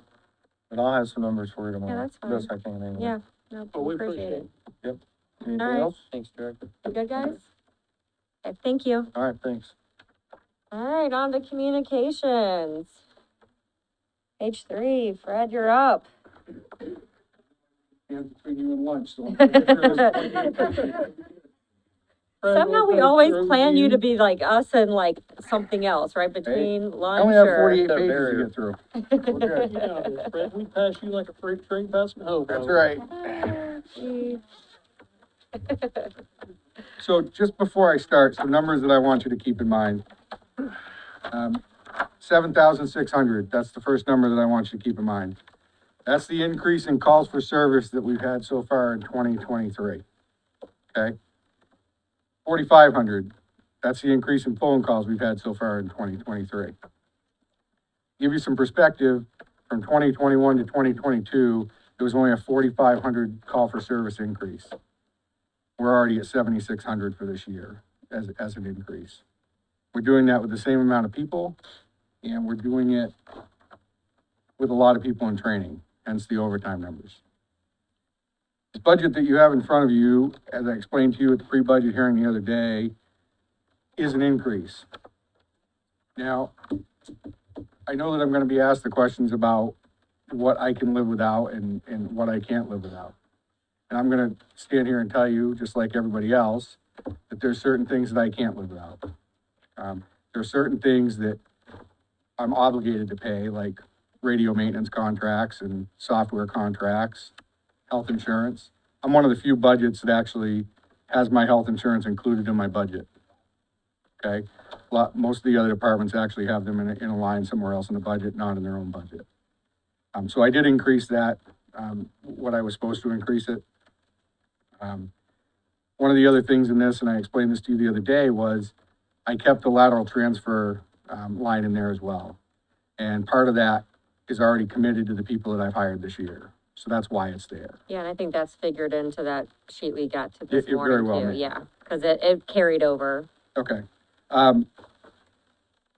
As far as lines that can actually be cut from the 2023 number, I'm going to tell you that there's very few, if any, that can happen. Oh, I know one, Uniforms. LP gas, $350, Oh, yeah, you can cut that $800. 800, because I haven't paid that in 2 years. I don't even know what that line is. It's funny, because that actually came up the other day, but, so that's $800 that I can get back. You know, in November of 2021, they released a staffing study based on the numbers for 2021 that said that we needed 6 more people to meet the call volume in 2021. And now our call volume's increased dramatically since that, so I would be skeptical to do another salary study at this point. Because I think it would probably be closer to 8 or 10 people. In this budget, there is the inclusion of 1 additional person. With myself currently, there's 37 people that work in 911. Okay? From this fund, this budget? Nope, Oh, there's only 30 from this budget. 30, okay, thank you. 7 are funded through the statewide 911 fund. The other important things that I want you to remember are that last year I turned in over $200,000 out of my budget that I didn't spend. On top of that, the budget prediction for last year, for this year, for 2023, was $800,000 from the city of Muncie. Through some diligent work and turning the 911 center around, we signed a 5-year agreement with the city of Muncie at the end of 2022 for $1 million this year, which was a $200,000 increase over what was projected, and then $25,000 per year thereafter, up until the 5th year, at which time it will be reevaluated. President Piper asked me for some numbers the other day about what the percentage of Muncie calls were, and I told her that I knew it was below 50%. I knew people had a hard time believing that. In 2022, it was 50.35%. Currently, it's at 47.14%. So we are under 50%, which is exactly what I thought. Everybody's going to make an impassioned argument to you, okay, about everything. I can tell you that I just learned recently that Madison County has raised their starting pay to equivalent to what we pay currently. I know we did a lot of comparisons to Madison County last year. I can tell you that, because Councilman Webb asked this question of me several months ago, what it costs to train a dispatcher, okay? It's easily $15,000+.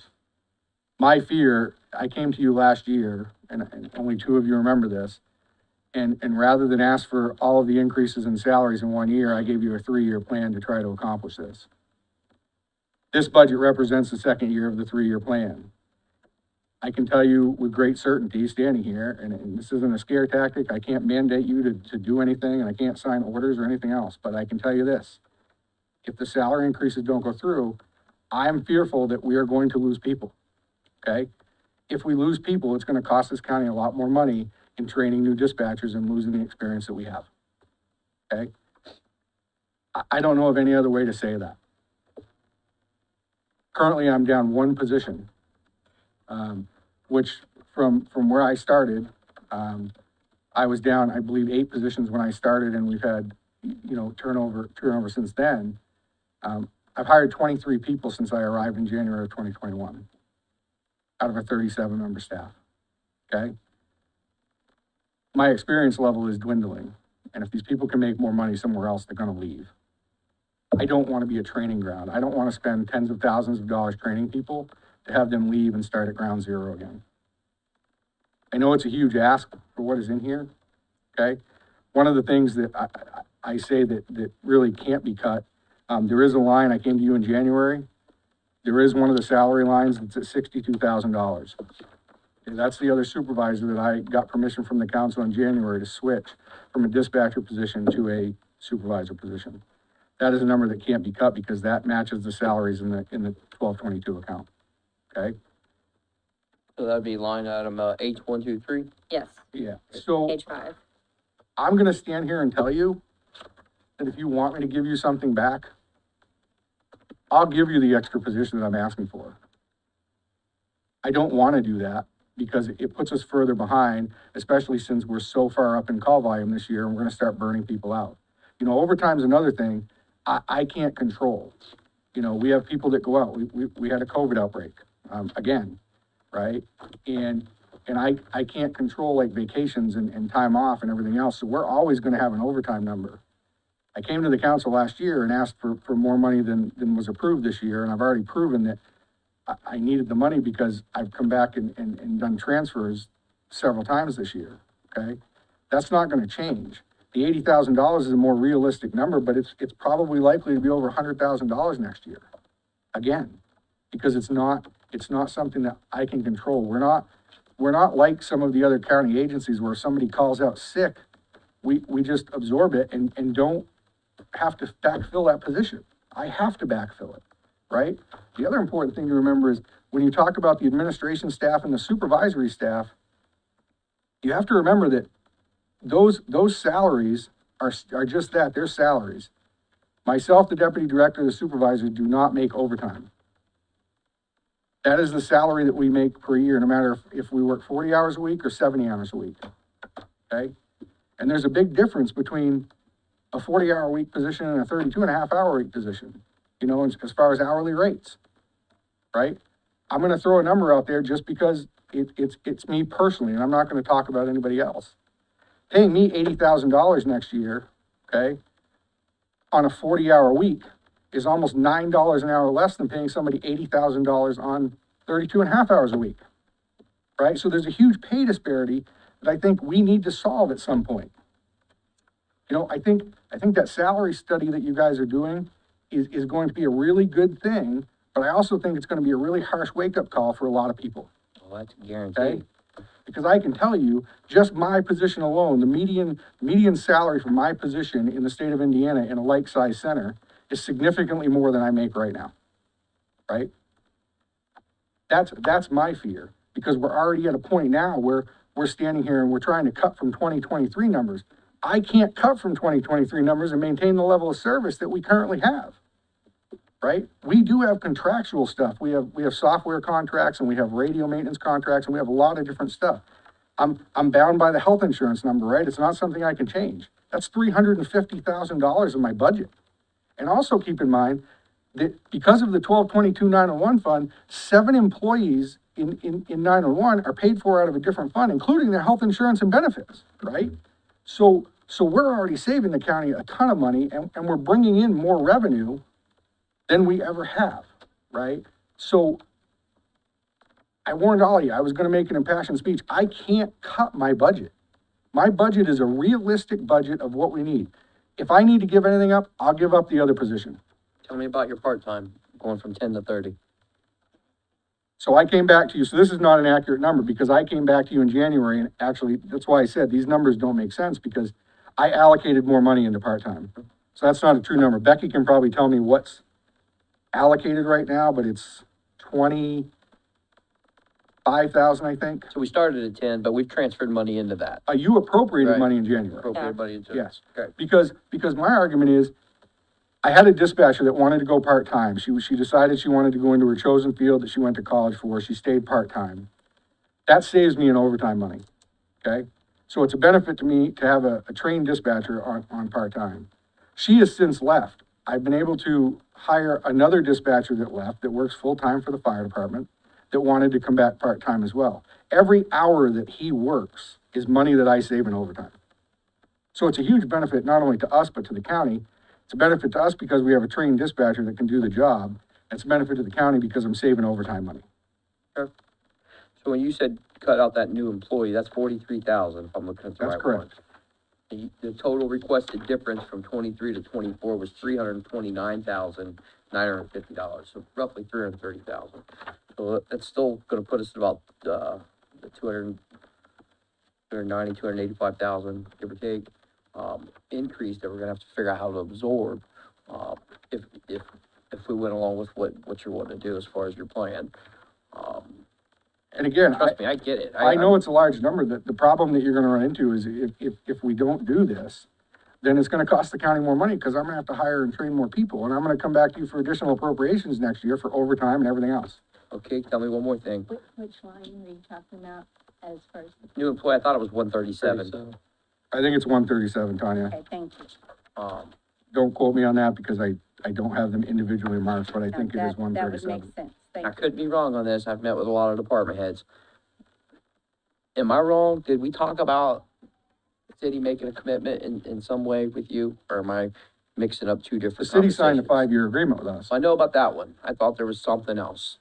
Okay, all right. That's So I'm getting confused then. Don't worry about that. Okay, that was my only question. You know, Thank we you. do, and I'll stand here and tell you the same thing I told you at budget time last year. Last year, budget time, I gave you $94,000 at budget time out of my health insurance line, because I wasn't gonna spend it, because we were in a bad place last year, right? And then on top of that, I turned in over $140,000 at the end of the year that I didn't spend, because I won't go out and spend money if I don't need to, right? So just in the savings that we accomplished last year, plus the increase in funding from Muncie, more than pays for what I've asked for in an increase, right? What about some of the line items, the just strict line items like that that didn't get spent? Where did they come from? Like what? Last year? Where did they come from? I can't tell you, I don't have that in front of Well, me and I now. think that was tricky last year too. It That was. was the first year that Fred was working off a budget that someone else created for him, because we had an interim director. Correct. And so he was doing the best he could to work But I with mean, if something you- he didn't generate. If you look at your budget right now, like 362, right? The radio maintenance thing, that was budgeted at 135,000 this year. As of June 30th, I had $130,000 left. Now, it's less than that now. But at the end of the year, we have between $90,000 and $100,000 come out of that line for maintenance contracts for the radio system, right? So the numbers that you see as a balance really, especially in my department, are not numbers that you can like bank on, because we pay a lot of bills at the end of the year, right? So it would be easy to sit here and say, well, if you've got 130,000 left, we can cut money out of that. You can't, because I actually had to increase that next year because my radio contracts go up. But we're maintaining a $2 million radio system. Let me ask you this, Fred. I know you've been hesitant to, take anything out of that 911 fund or to add anything else to that 911 fund, given the, passion speeches you've given. It's just pretend there's just no money. It's gotta come from somewhere. Is there any flexibility in absorbing any of this in your 911 fund? I can't. See, unfortunately, the way that we budget the 911 fund, it's obviously a fund that reverts, right? So currently, I just asked Becky, I have $1.829 million in there, okay? What was that? 1.829. 1.829,26705, to be exact. And I asked for that number specifically. $200,000 of that was just spoken for at the last council meeting. We're taking $200,000 out because we're doing an automated dispatch system, right? So you can knock $200,000 right off the top of that. We take as much out of this fund as we possibly can take. Like every year, when you see my budget, we're gonna talk about that in a minute. I don't know what page it's on, but, the 1222 account brings in 678,000 and change. I don't have the exact amount because I forgot to write that down. It's $58,971, I think, a month, or somewhere give and take. So it brings in just over $678,000. When you look at my budget next year for the 1222 account, it's like $815,000. Okay, so it's always over budget when we come into budget time, and I explained this to finance. It's a false number, because there are placeholders in that budget for contractual services and a bunch of other stuff. Let's PSAP go ahead and equipment. flip over to that page so we can. Okay, go ahead. Yeah, What's the number? 84. 84. So there are things in that budget that are placeholders, right? Contractual services is one of them, right? PSAP equipment is another one. One of the things that I did do this year is I put more money in the training budget, in this budget, because there are only certain things that the 1222 account can pay for. It's by state statute, right? So we already quote unquote, over budget this line every year, or this budget, all right? But we don't anything that we don't spend just stays in the 911 fund. Now, of that $1.8 million, like I said, there's 200,000 that's already spoken for. The other thing that this fund is designed to do is when we need to replace our phone system for $1 million plus, it's designed so that we can pay for a good majority out of this fund and not come to you and tell you that I need $1.5 million, right? So when we go to, the phone system was just upgraded prior to me coming in, it's a 10-year deal, okay? So I will come back to you, assuming I'm still here, and we will have a conversation about how we pay for the phone system upgrade when it happens again, right? Because some of that money will come from here. Other money that comes out of here, there's a lot of training that comes out of here, okay?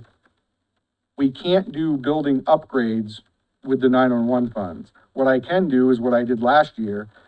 The air conditioner costs us $15,000 to repair. I cannot purchase a new air conditioner. I can pay to repair the one that we have. So there was money appropriated out of this fund last year to pay for that air conditioner repair. So you got 1.6 million in there. The 2024 budget is for 815,000. I know you said this once already. Tell me how much this brings in a year. Brings in $678,000 and change, okay? The other thing that it brings in that I can't possibly forecast, there's an extra disbursement that comes out in October or November of every year. Becky's nodding her head because I at least got the month right. But we never know how much that's going to be, because what they do is they take the excess funds at that time of year and they split them based on a formula and a percentage across every county in the state of Indiana. Last year was 147,000, Becky, is that right? I think it was like 147,000 that we got, which more than paid for what we had budgeted, right? So but I don't know this year how much we're going to get until probably November. Well, the reason I asked that is because at 815, we're already putting out about 140K more. Correct. Than what the fund's gonna regenerate. Correct. That's why I asked you. And that's why I said this isn't a true budget, because some of those items in there are placeholders, like the contractual services. I might not spend a dime from that next year. But when I need to have a consultant come in to do something, like we had a consultant come in and work on the console project because it was over a $200,000 project. And I wanted somebody independent to come in and review the work that we did. I can't wait 6 weeks to come to the council and ask for money to be appropriated to do something that I need to do, right? PSAP equipment, there's a placeholder in there for, I think, $10,000 or whatever it is. That's so that if I have a piece of equipment break, I don't have to wait 6 weeks to come back and ask for money, right, in order to replace it. So even though it's budgeted at $815,000 next year, I can tell you with pretty great certainty, that's not what we're gonna spend. Okay, but it doesn't revert back into the county general, it just stays in the 901 fund, right? So it's actually a good thing. It's an accruing fund. It is an accruing fund. And that hasn't changed much since I've been here. We've hovered between 1.6 and 1.8 million, I think, since I've been here. So, it doesn't accumulate as fast as I would like it to. I mean, Ryan, if I had a magic wand and could say that I could switch some stuff over to that account, I'd be more than happy to do that. I can't because I just wanted to give you a chance to make your case and explain why you couldn't. I'm already kind of have a pretty good understanding of it. I just wanted to let you have the opportunity to put it on the record. And also in this fund, there are salary increases built in. Again, these are salaries. These people are not eligible for overtime, holiday pay, or anything like that, but they consistently work more than 40 hours a week. All right, but they literally collect the same paycheck every 2 weeks, regardless of how much they work. Which ones are those? Myself, the deputy director, the supervisors, and the IDA. Every single person in the 1222 account is a salary. Everyone that's not a tech. Is it what? Everyone that's not listed as a communication tech. Right, he's in a different, that's the other fund. Correct. Talking about Everybody in the 1222 account is an exempt employee. That was one of the things I worked on with Ben last year because we were trying to figure out how to pay our supervisors more comparatively. And I came up with making them exempt employees, and we figured out that it was legal to do that, so that's what we decided to do. These are all salary employees. They're all salary. They are not eligible for anything other than what their salary is. And I can tell you that the first year I was here, I had a communication tech make more than I did. Well, and this is outside of the max levy. This is outside of county general, anything in this fund. Right. devil's advocate, theoretically, could communication tech folks be moved to the statewide fund? They could, but we run out of money in the fund, so that wouldn't be a financial, benefit to anybody. And I don't think you could do it now anyway, because I can't add positions to the budget now anyway. But yes, theoretically, you could move, like, we'll say the position that I want, the extra position, theoretically, you could put it in this fund, but when we start going negative every year, what happens when we need to replace a $1.5 million phone system or $2 million worth of radios? I don't think that's something that we should ever go for.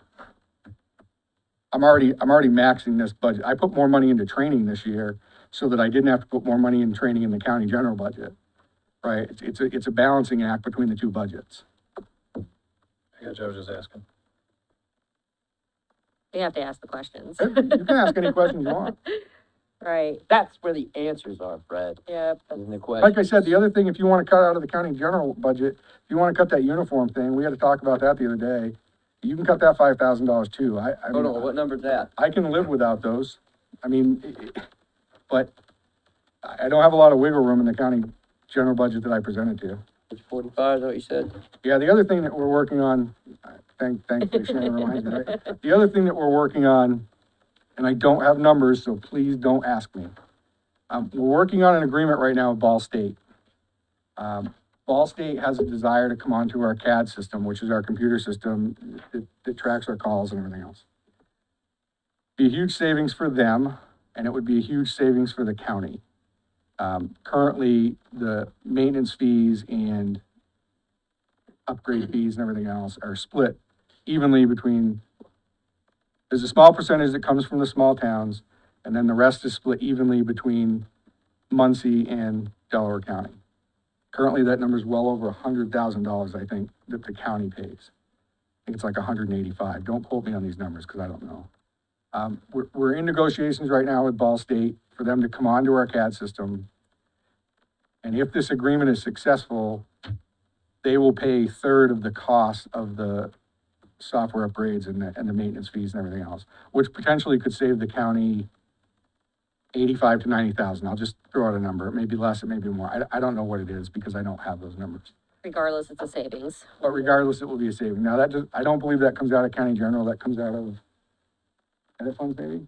Or is it county general? It may be county general. Yeah, I don't remember. It's something the commissioners pay, so I don't know, but, we are working on everything that we can do to save money, right? Or to increase our revenue, depending on which way you look at it. It's too early in the process to know if this is gonna pan out or not. But we do have a draft interlocal that we just got yesterday that we're reviewing now, so, once we get that done, we'll send it to Ball State and have them review it and see if it's something they're going to do. I just would like to point out on the LP gas, the money is, the balance of 800 is still sitting there. So that could be moved to, like, say, his utility line, you know, which is also in the 300s. And he would still receive, you know, an additional $800 in that way towards utilities, but without having to, like. Come up this year or next year? You can take it this year too, because it's still $800 this year and it, There's still balance as of right now. yeah, I don't use it. 800. I didn't use it last year either. They don't have a gas line nowhere. Right. So, But yeah, I'm he's not just gonna use saying it. it's still there, so you can Oh. use it to move it. A lot of to grilling a out. line that he doesn't wanna do without. And that's the other thing too, that's the other thing too that I want you guys to understand is that we do grant opportunities every time we can, right? You know, we just took somebody to a conference in Nashville that was paid for by Ball State. They gave us $3,500 to bring an extra person to a conference and paid for all the expenses involved with that person. And actually, because of cost savings, we were actually able to pay a little bit towards another person as well. Currently, we've done grants for AEDs, we've done grants for the patio that's outside dispatch. You know, we've done $400,000 in building improvements and upgrades to equipment, through ARP and through some other, you know, funding. I mean, we do everything we can to save the county money, but there comes a point where I have to be able to operate and the numbers are what the numbers are. And I wish I could give you back more, but, you know, I'm skeptical with even, to even agree to give up the extra person, because I know that we need at least 6 more people for the call volume that we have.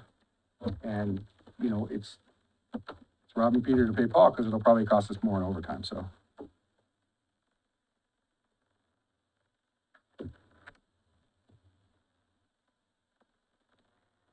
Do we have any additional questions for Fred? Fred, thank you. Yep, thank you. Now you can go to lunch, see how that works? I know, this Fred. is a blessing, maybe. We'll make it up on the The back one, end. he'll call it a blessing at the moment. Let's see. Let's recess and come back at 1:30. That brings us back 15 minutes earlier than our agenda. I like it. 1:30, sound good, everyone? All right, we'll recess.